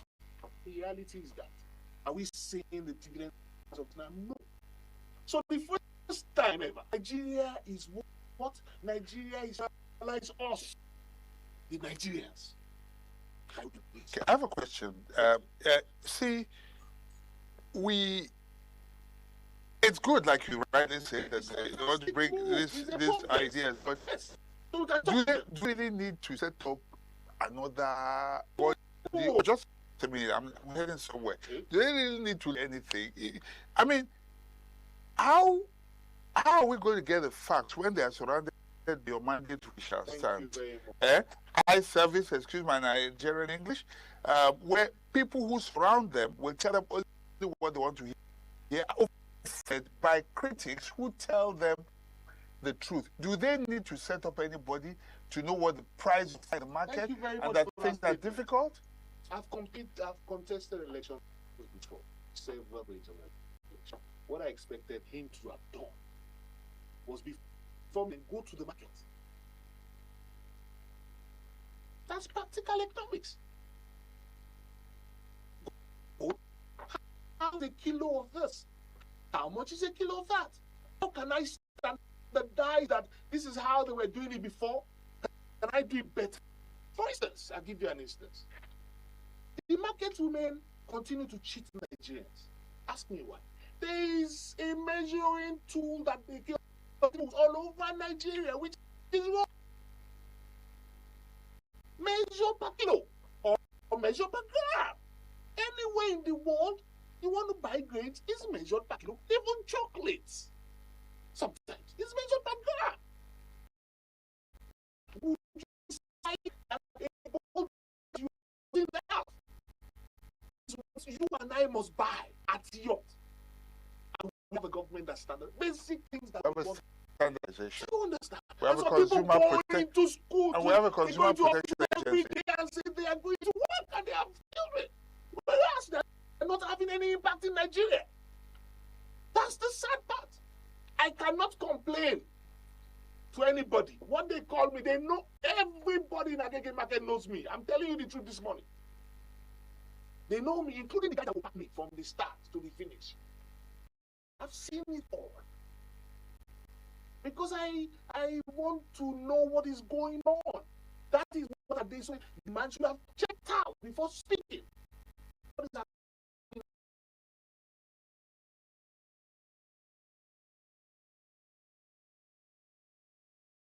What's happening in Bobby? You want to know what's happening in Tuesday? I'm not arguing. Yes. With the kind of orators, you know what I mean by alright?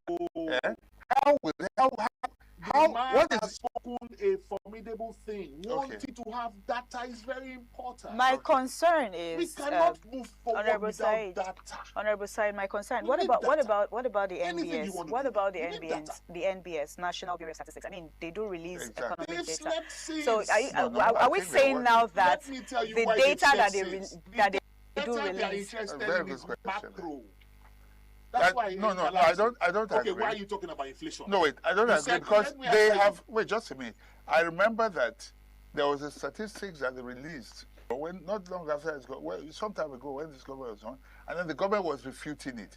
Okay, they were arguing, with that statistics. Exactly. Why don't you challenge them? So is there? Challenge them to your exactly. So what she has said, which is really, I agree completely, is if we have a Nigerian Bureau of Statistics, why do you need?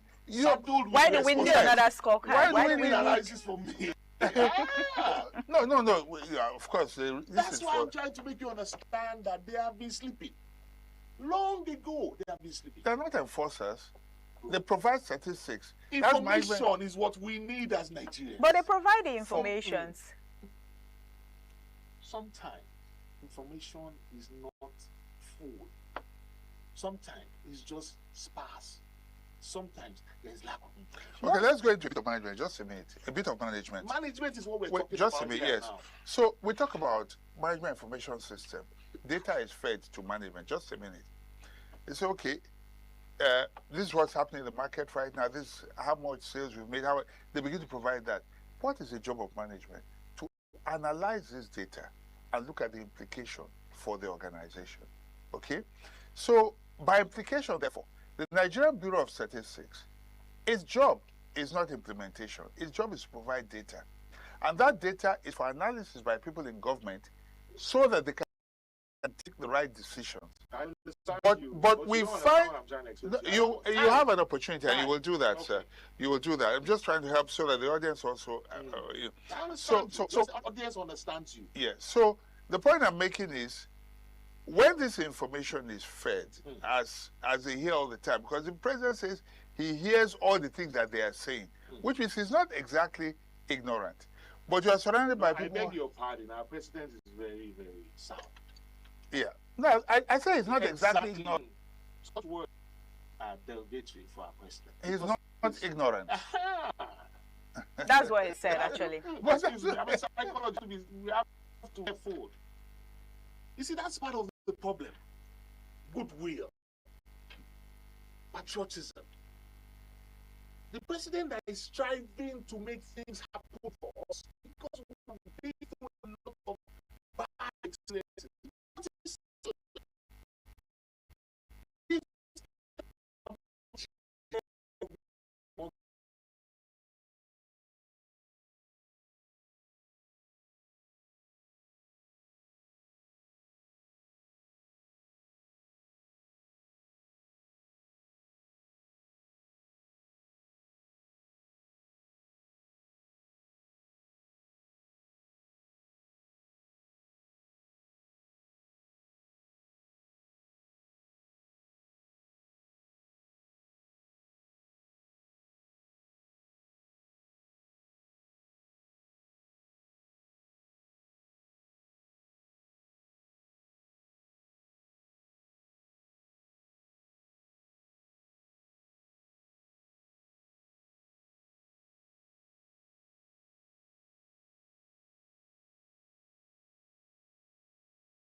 And so give us the chance, even if you are not very, if you are subjective, Nigerians, pessimistic because you're Nigerians, but the reality is that we are trying to do it now. That's why I said to you that it would have been nicer if we had seen the man at Agege Market pricing the stuff before. So the president is actually listening. He's listening.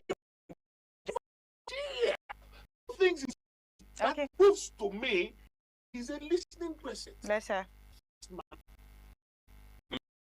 Fixed macroeconomic. Macro. Macro. Micro. No, macro. But the sleeping governor don't know what they're doing.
The policy. Fantastic.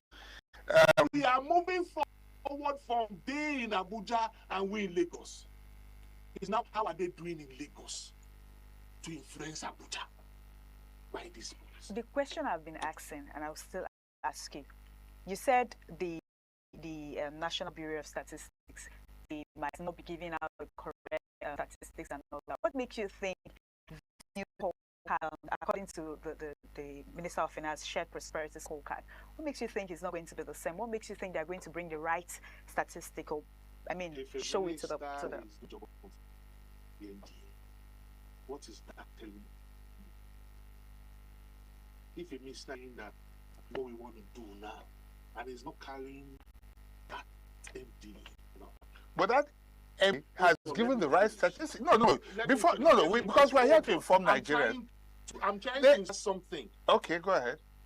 The MD on his job. Yes. He has given us the status of micro. They have an inflation. No, they have the back of all that. They tell us what the price is on the market.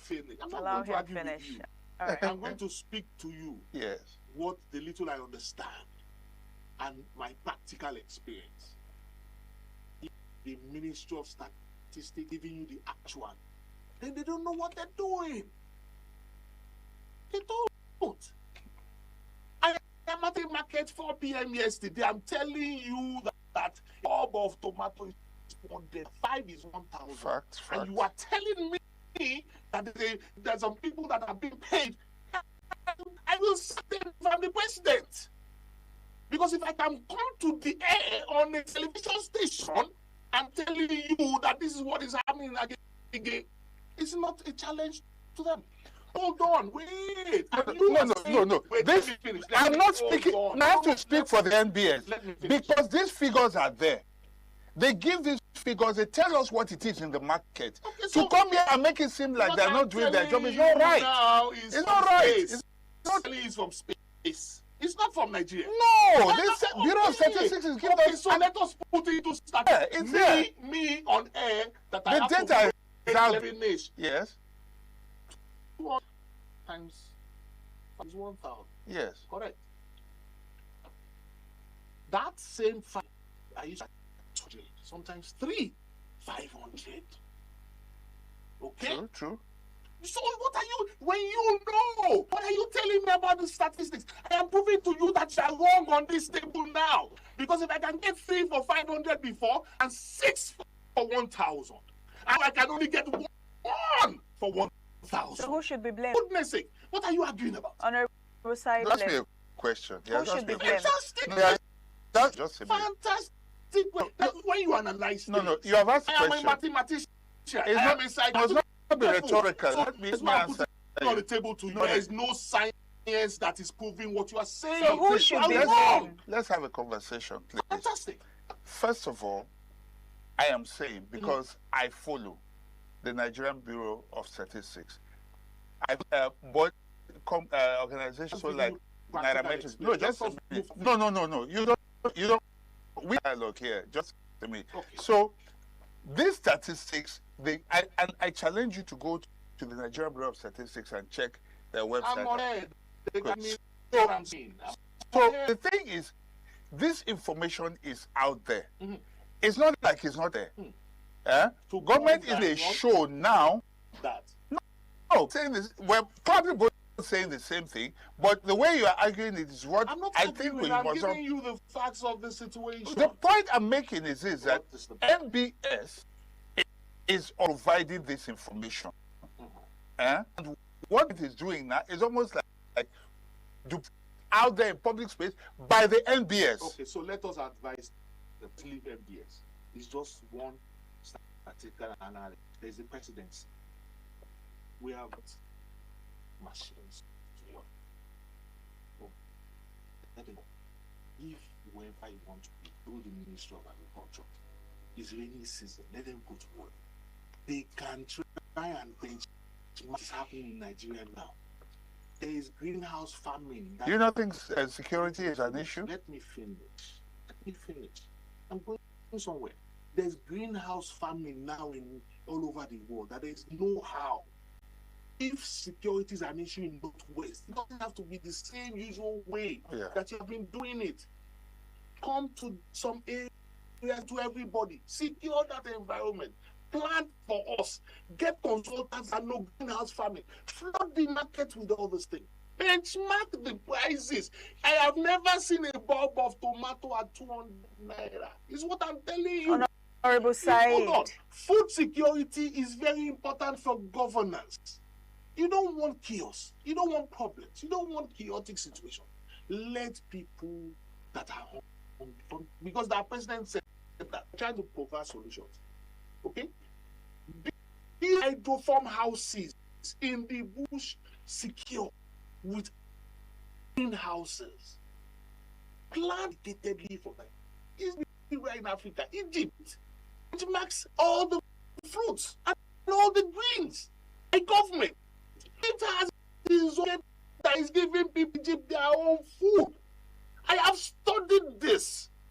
So it's easy and possible. If you have tractors, you have anything. Nobody can compete with government because you have cash. And you have the people that are idle. Take them from the cities. So put them in the cities. Secure the area. Hold on. Let me give you a secure the area. Plant. Buy from them. They become yes. When not in 5 years, they don't want to work for you. They don't want to say there's up. But you have sustained the environment, you have sustained people from gambling. Solution. Yeah, the question earlier, you said to the prices. Yeah, so who should be held responsible? That's not government. I'm saying to you, government ejects. But what about the people? How much is tomato supposed to be produced for? Why is it that expensive now? Even if it's out, is it giving you a solution to outsourcing family? You control, like you are in a studio. You control them. You control what is coming in and what is going out, and you control the amount of water. You can plant tomato in drizzling and it will work. I have seen it. Even in Dubai, I own one. So what are you talking about? This chicken on the floor and not feed them, and their feces packed in one place. Worms will come out in a week and get them out of their pen. They will come and eat that, and it's more edible than all that. So there's any solutions. This is where you think to. So what we're saying is that just think the government has thought like that. What we are saying is that don't support government to make it happen. No argument about that, obviously. Support government. We're not arguing. We're looking at the policy. And, yes, that's part of the policy. Okay, so... Because we're Nigerian. Yes, so let me quote Oyedele. He said, a stable economy can still be a stagnant if we become complacent, which I think is what has inspired this.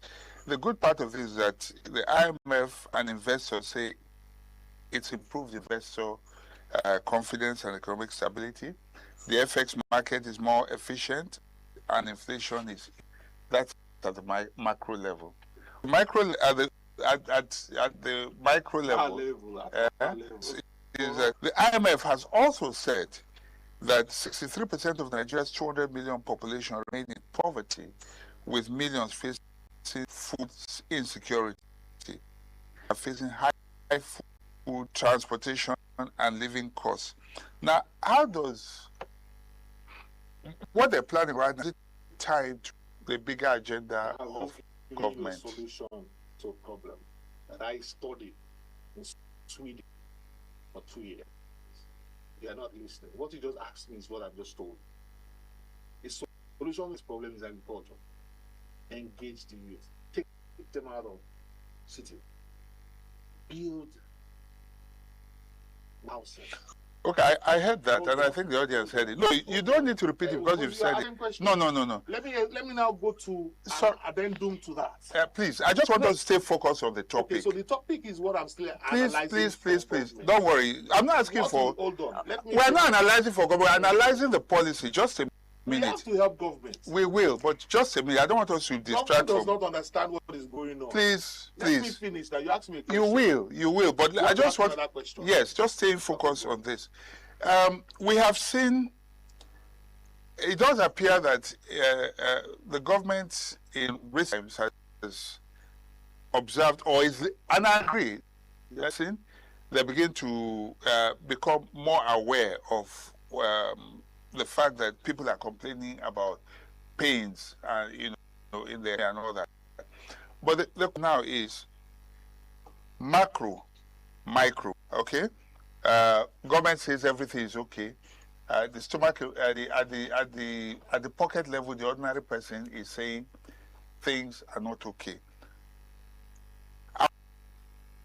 Before the launch of this program, what should Ole be looking? I'm not talking about the weather house and all that now. What should they be looking out for in order to get the truth about the pains Nigerians are really going through? Go to the market. I've told you that. The market. Come to the markets. Ipori, VI, Eleki, and Zizagigi. If he's coming to Lagos to speak, you don't go to the market. That's micro. What's happening in the market? We'll tell him as an accountant or as an economist what's going on. That's micro. So that's not rocket science. That is the basics of economics. I've said to you, don't go in economic school because we are talking about basic things. What's happening to the wife of the bus conductor that is a pepper seller in Mushin? What's happening to the wife of the Danfo driver that is a pepper seller in Oje? With the inflationary rate from tomato of a basket at 20, can buy it at a basket of 150,000? There's not much time. That's why I'm not breaking it down for you. But the reality is that. So if you're telling me there's an MBA where there's analyzing that inflation is going down, where is he analyzing it from? I am telling you the reality in the market. I have women, not one, not two, widows that I feed. We have people that we have to give money to start up business. 100,000 is a big deal. But a basket of tomato coming from the North Bay, 10,000 cannot buy. So John, that is genuine accountant. I'm an economist. So challenge me with what I'm telling you. That's what I'm telling you. So forget the rhetorics of IMF. Those are Brentwood companies. We have read about it. We know them.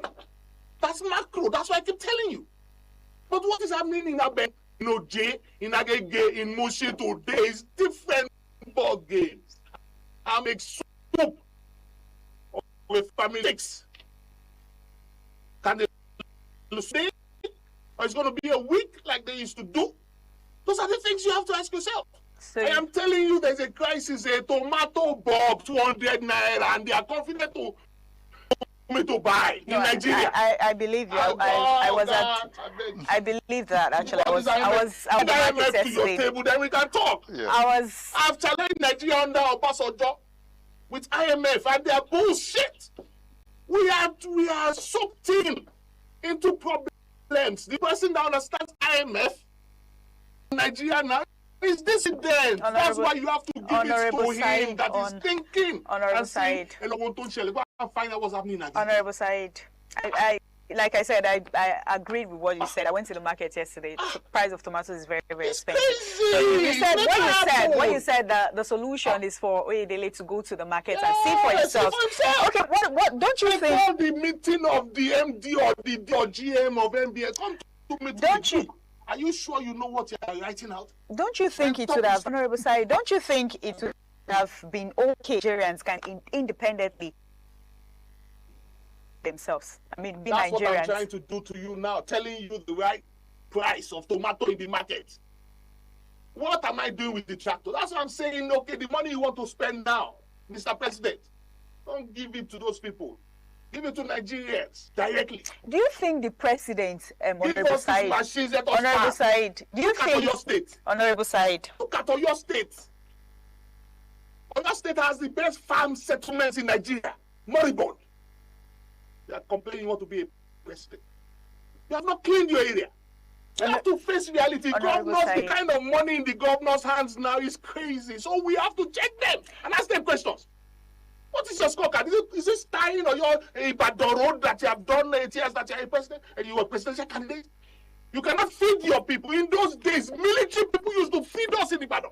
Let's see. Dr. Hai, sorry. What if Honorable Said? We are checking Honorable Said. Please. I don't have time. Don't you think? What if you know?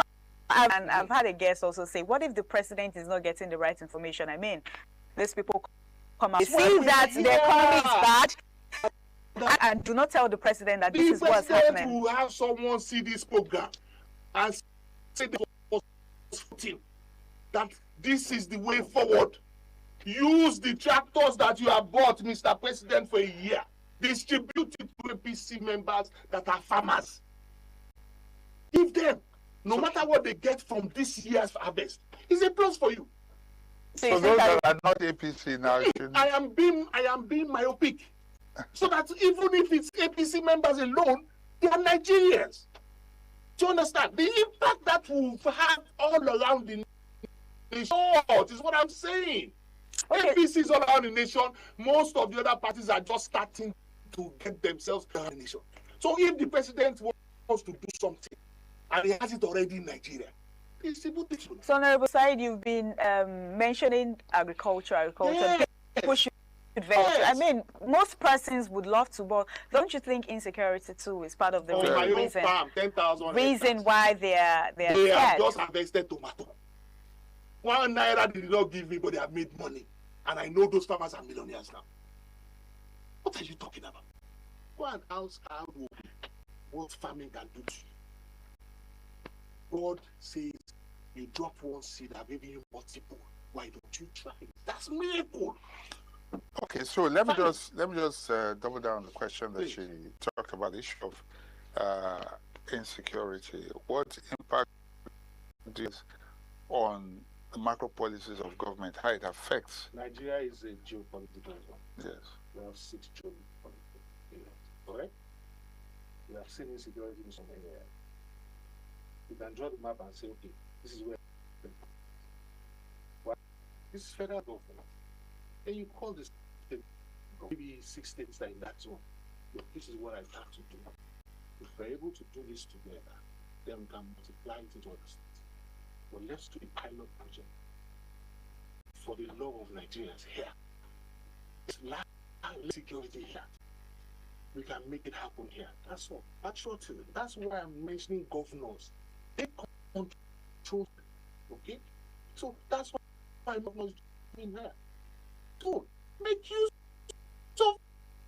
Okay, look at Niger State. Without the president, the Niger governor went ahead and bought those tractors. And is challenging people and saying prices of food and items are cheaper. Why? This productivity. Saying is that let us be productive. They have challenged us. IMF reports, World Bank reports, fantastic. No doubt about it. That's international. But locally, let's also introspect. That's what they're trying to do now. So if they are going to say a statement, a political statement or a policy statement, back it up with practicality. Okay, so you have, I like the way you're going, the solutions you're preferring. Say you are president today. Yes. And it has come to your attention that the reality on ground does not match the policies that the intention of the policies that you're creating at the macro level. Naira, fuel subsidy, Naira liberalization and all that. And you want to make sure that the ordinary man begins to feel impact. What are those short-term solutions you provide to government? So unfortunately, we are not part of government. Yeah, but I mean, we're here to, like you said, today, suggest I will speak as a patriotic Nigerian. Go ahead. Fantastic. You see, firstly, as a president, you asked, I will remove subsidies, so I know people are suffering. Okay. I will not rely on Dangote. I will not rely on Dangote. I will compete with Dangote. Firstly, all the money spent by federal government has to be accounted for. Starting from Obasanjo's regime to today, what did you do with repairs of the 4 refineries? Don't forget, some of those refineries were working, even they were not producing payments. They were producing black oil and something for industries. You came in, you said, shut them down, turn around maintenance. You couldn't do it. But Nigeria was static because you couldn't do it. Now, you sold them. Some president came back, they bought them back. I'm giving you synopsis in a short time. Now, they bought them back, they couldn't fix them. Still, we're investing money and the crude oil basis into them. All the people in the spectrum, I want to know them. As a president, I want to get them. I need the NSA, the DSS to give me a comprehensive of who all they are. I will invite them to dinner. We should be rounding up now. We're out. So what have you done with Nigeria? I was asking for a short term. This is your short talking about. Short term. Refinery. I'm going. I didn't know we had little time. Even that will take time. I will get it done in 6 months. It won't be done because of tomato. It will. No, you said what can I do to interject all the policies of government, including removal of subsidies. With your question. Honorable Said, it's easier said than done. No, it's not easier said than done. What we need to do is that you break down Nigeria the same way it's doing infrastructure with roads. Along with those roads, we have parallel infrastructure that we have pipelines that can power things and monitor it. All right, thank you so much. Whatever destination we plan to have Thank you. We're out of time. We're out of time. Thank you. It is possible to Because you see right now, we don't really thank you. We're out of time. We are selling product that matters to you. Thank you so much. Thank you so much for coming. All right, thank you so much, all of you. Thank you, Honorable Said Ajani, for coming. Thank you, Nigerians. Thank you, Lagos, for joining Lagos Network Studio this beautiful morning on TMI. I am Marcelina Unko. We'll be handing over to our Benin Network Studio for the continuation on TMI. Just stay with us.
Some days, there comes the Ugemobo Festival, which the Oba celebrates outside the palace gate.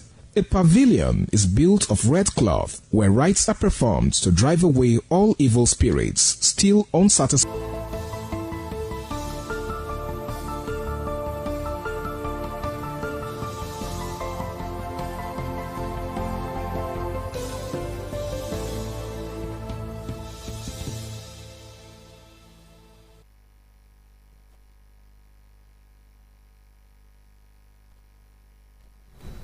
Good morning and welcome to the news update on ITV. I am Anuluwakbo Stevens.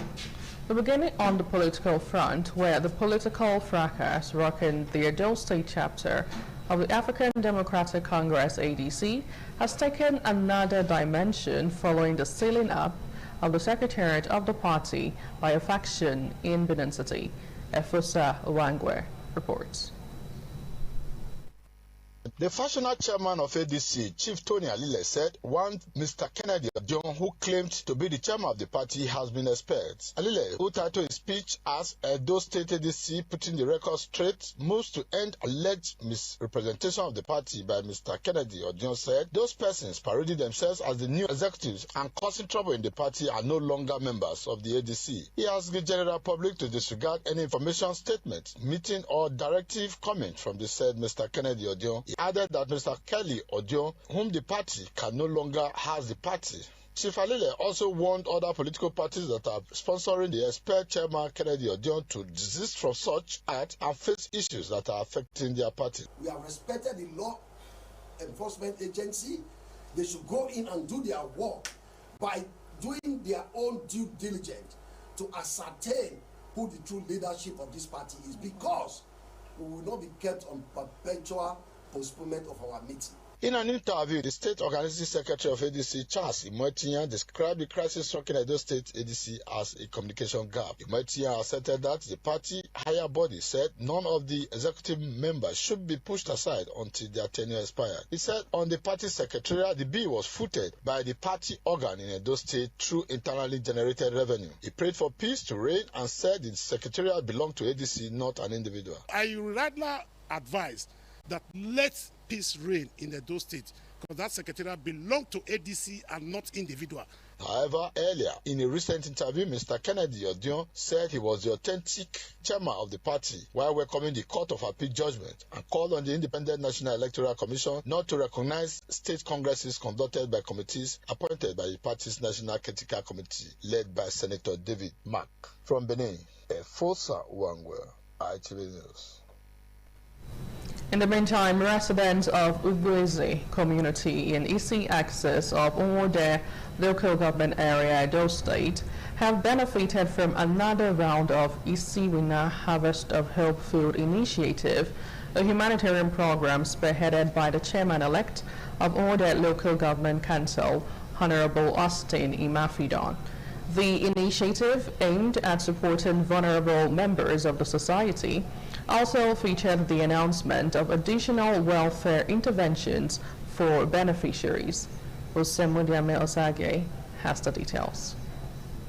The Siwina Harvest of Hope Food Initiative made its latest stop at Ugweze community, where widows, senior citizens, persons living with disabilities and other vulnerable residents received food items as part of the monthly humanitarian outreach. The program fulfilled an earlier promise by the chairman-elect and acting chairman of Unwode Local Government Council, Honorable Austin Imafidon, to take the initiative to communities across the local government area after its official launch at Enya Primary Health Center. The distribution exercise was coordinated by members of the National Youth Service Corps alongside council personnel to ensure a transparent and orderly process with beneficiaries drawn from different communities irrespective of political affiliation.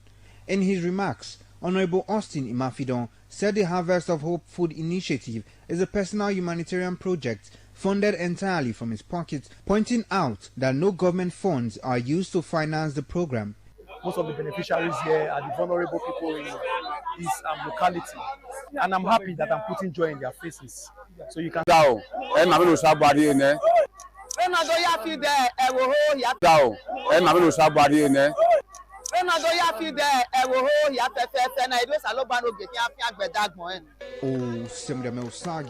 RTV News. Elders, residents and farmers of Uweze community, Ovia Southwest local government area of Edo State, have made passionate appeals to the governor of Edo State, Senator Mondo Kwebolo, Edo State Police Command, the Oba of Benin, His Royal Majesty, Elia II, and other authorities to kindly rescue them from some individuals who are allegedly illegally selling the community's land and threatening the security of the palace. The Ojowe of Uweze community, Pa Isaac Ode, and other elders in council made the appeals in a peaceful protest at the community, adding that even the ancestral land are also sacrilegiously being disposed against the Benin native laws, customs, and tradition. The report by Okide Emma David is presented by Ikmowosa Ugiagwe.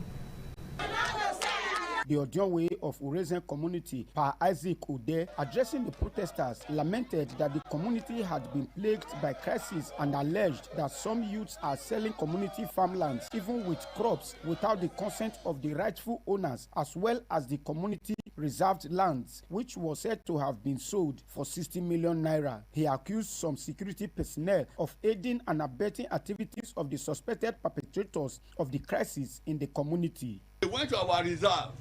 They sold the whole area for 60 million.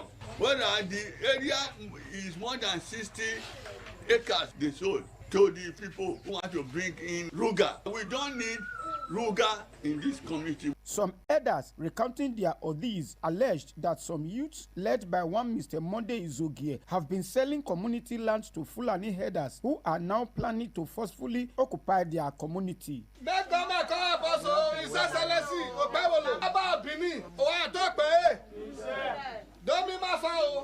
Our greater concern, information at our disposal, they want to turn this area for hardy kidnap victims. They have sold our ancestral farmland. The youth leader, Mr. Monday Izogie, in his response, denied all several allegations, saying he was being unnecessarily vilified. The man said I should leave the Okarele, that they want to have his son Okarele. No, I said that will not be problem. After 3 years, now that one say they happen. I never even said one plot of land. As I am now, if you see me now, you will know say I not be person we don't see money like that they talk. It was a consensus amongst stakeholders in the crisis that with the timely intervention of the government of Edo State, His Royal Majesty Oba Ewa II, and other authorities, peace will return to Uweze community. Ikmowosa Ugiagbe, ITV News.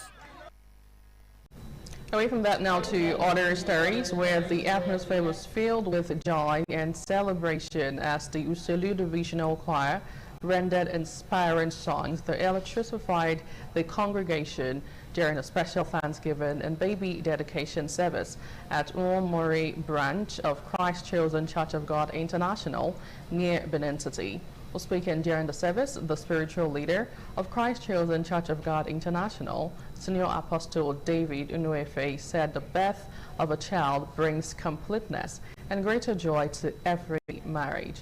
Afure Aneta tells us more.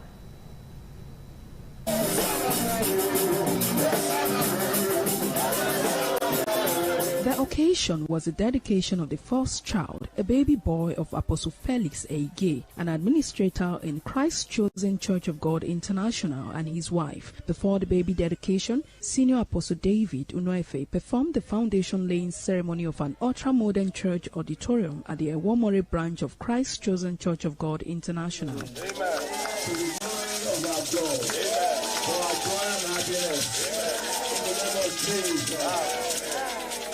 Delivering his sermon, Senior Apostle David Unuefe urged Christians to cultivate the habit of thanking God continually for his daily blessings and protection. He reminded believers that God is the owner of every soul and the shepherd of every life, adding that from the womb, God preserves his children from danger, evil forces, and unseen enemies. He therefore encouraged Christians never to cease giving thanks to God for his faithfulness and mercy throughout their lives.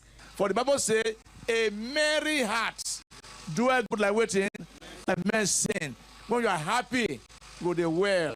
When you they vex, go they seek more. All the wahala you get for life, come to him, he will give you peace. He said to you, come unto me, all ye that labor. Come unto me, all ye that labor and heavy laden, I will give you rest. Let's come worship this God. That is what we are building here now. Earlier in the week, the spiritual leader also took time out of his busy schedule to lay the foundation stone for another ultramodern church building at Idogbo, reaffirming the church commitment to expanding its places of worship and spreading the gospel. From Benin, Afure Aneta, ITV News. In the same vein, the need for Christians to embrace forgiveness, reject bitterness, and persevere their cultural heritage took center stage on Sunday as Our Savior Church of Benin, the Benin Bauchi Diocese of Anglican Communion, Benin City, held its mid-year Thanksgiving and Cultural Day celebration. The event, which featured cultural display by members of the church, reflected the unity of believers in Christ despite their diverse backgrounds. Joel Amir tells us more.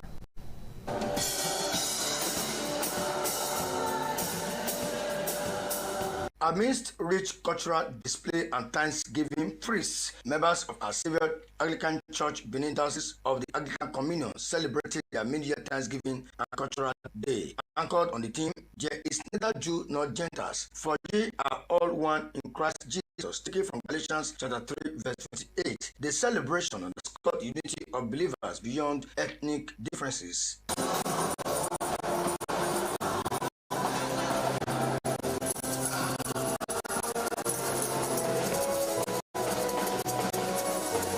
Delivering his sermon, the vicar and archdeacon in charge of the church, Venerable Osaze Uswalele, urged the congregation to embrace forgiveness, shun bitterness, and uphold the rich cultural heritage handed down by our forebearers.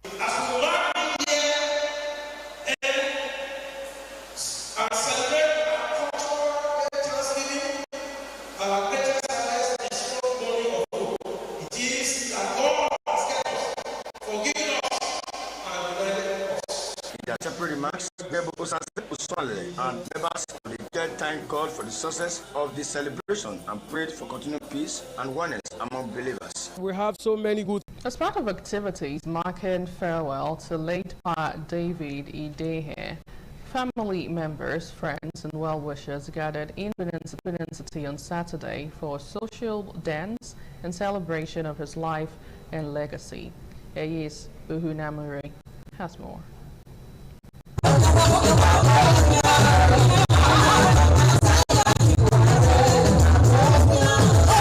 event featured music, dance, and tributes as loved ones celebrated her life. They described as impactful, humble, and devoted to family and community.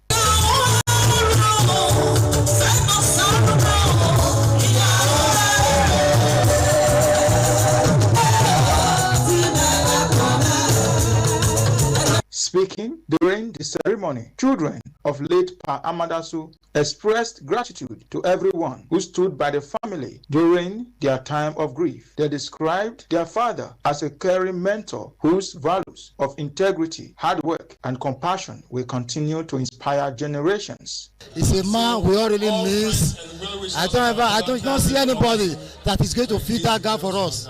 It's a big loss to us. Caring, his words of advice, I really miss it. My father is a very action man, so he doesn't take nonsense. He's a calm man, but he doesn't take nonsense from anybody. So I love him, I miss him so much. Seeing what he taught me, wow, it gives me courage. Just because of what I learned from him, by God's grace and the grace of God upon my head, I am an overcomer. The social dance formed part of activities marking farewell to late Pa David Idehen Amadasu, who passed away at 83.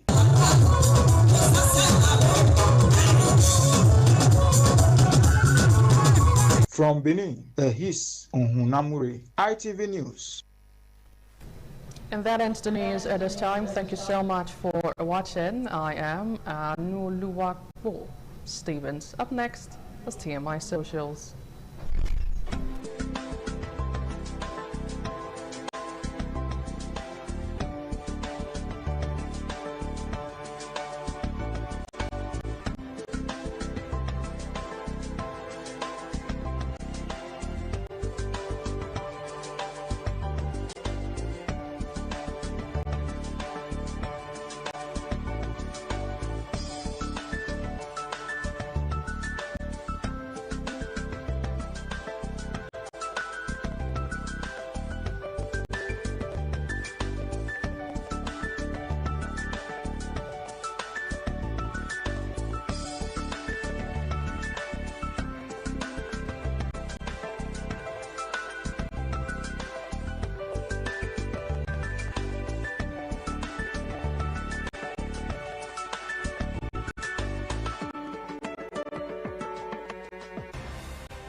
ITV, certainly the best.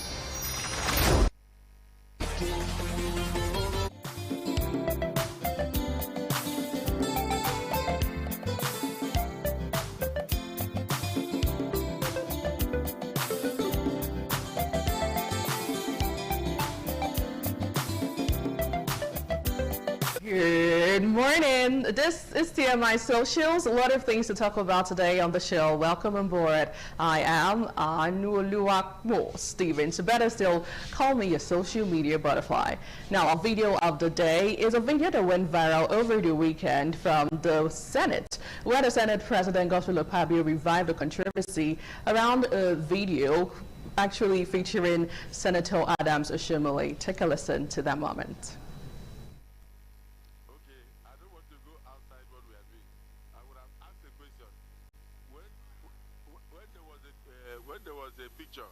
Showing one of our senators in a plane massaging the leg of a girl.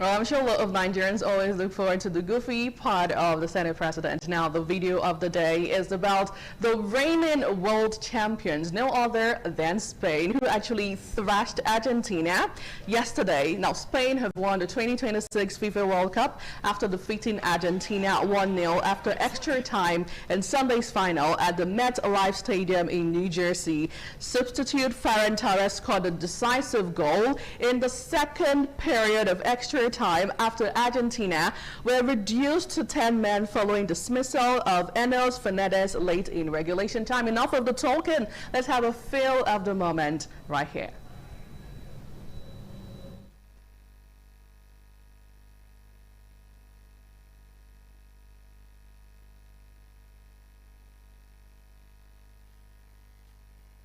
In 2026, the champions of the world are Spain.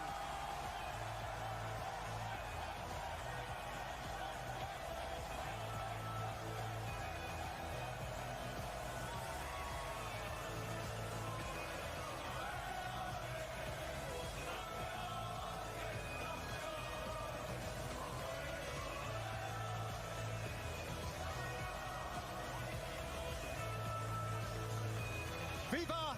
Me duele el alma. Lo siento. De estar en el lugar que estoy, es el lugar soñado para todos.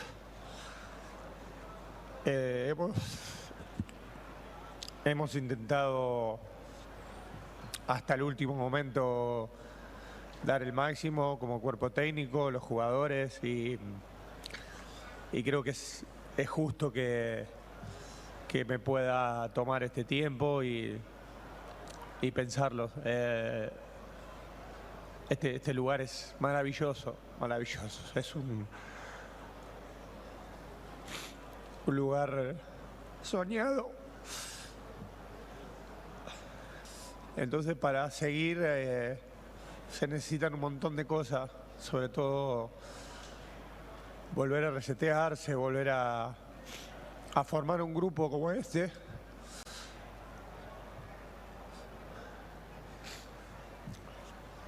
Que difícilmente se vuelve a formar. Y me duele el alma. Lo siento.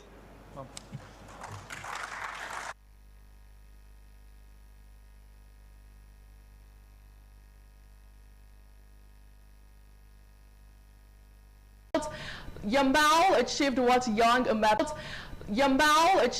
young Mbappe did in 2018 World Cup. Now we have the next generation footballers after Ronaldo and Messi. Now finally, this user says on Instagram, "Thank you, Spain, for saving the world from noise and giving us peace." I don't know, like a lot of Messi haters right here everywhere. But shout out to Spain, by the way. Now back here in Nigeria, the presidential candidate of NDC, Peter Obi, has said that the 2027 general election will be a contest between Nigerians and President Bola Tinubu. In fact, he restated his claim that he won the 2023 presidential election but was denied victory through electoral manipulation. Take a listen to that moment.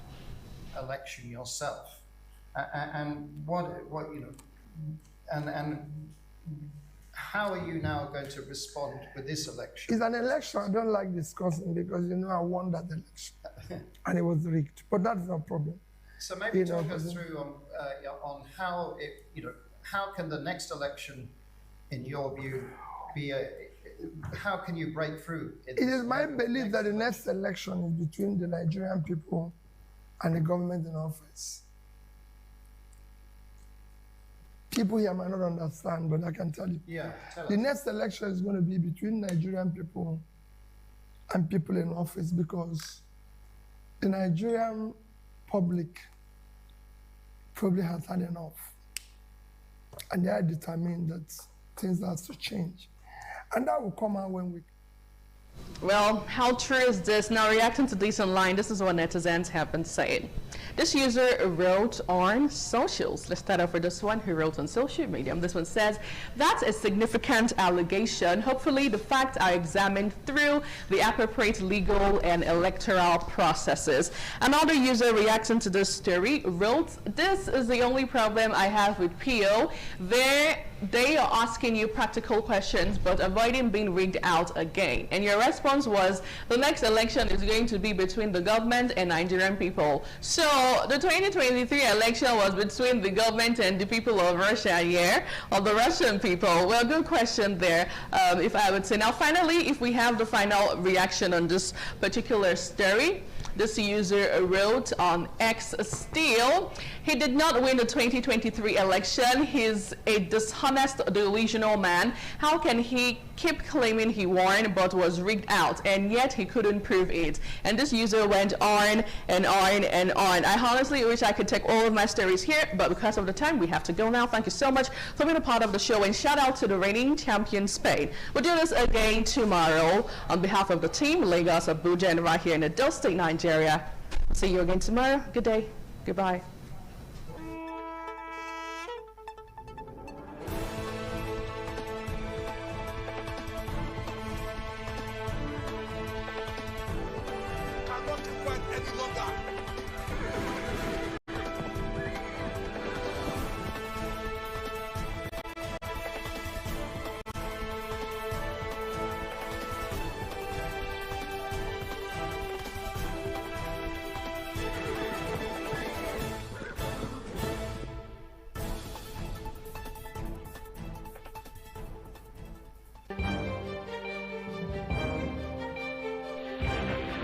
This is ITV.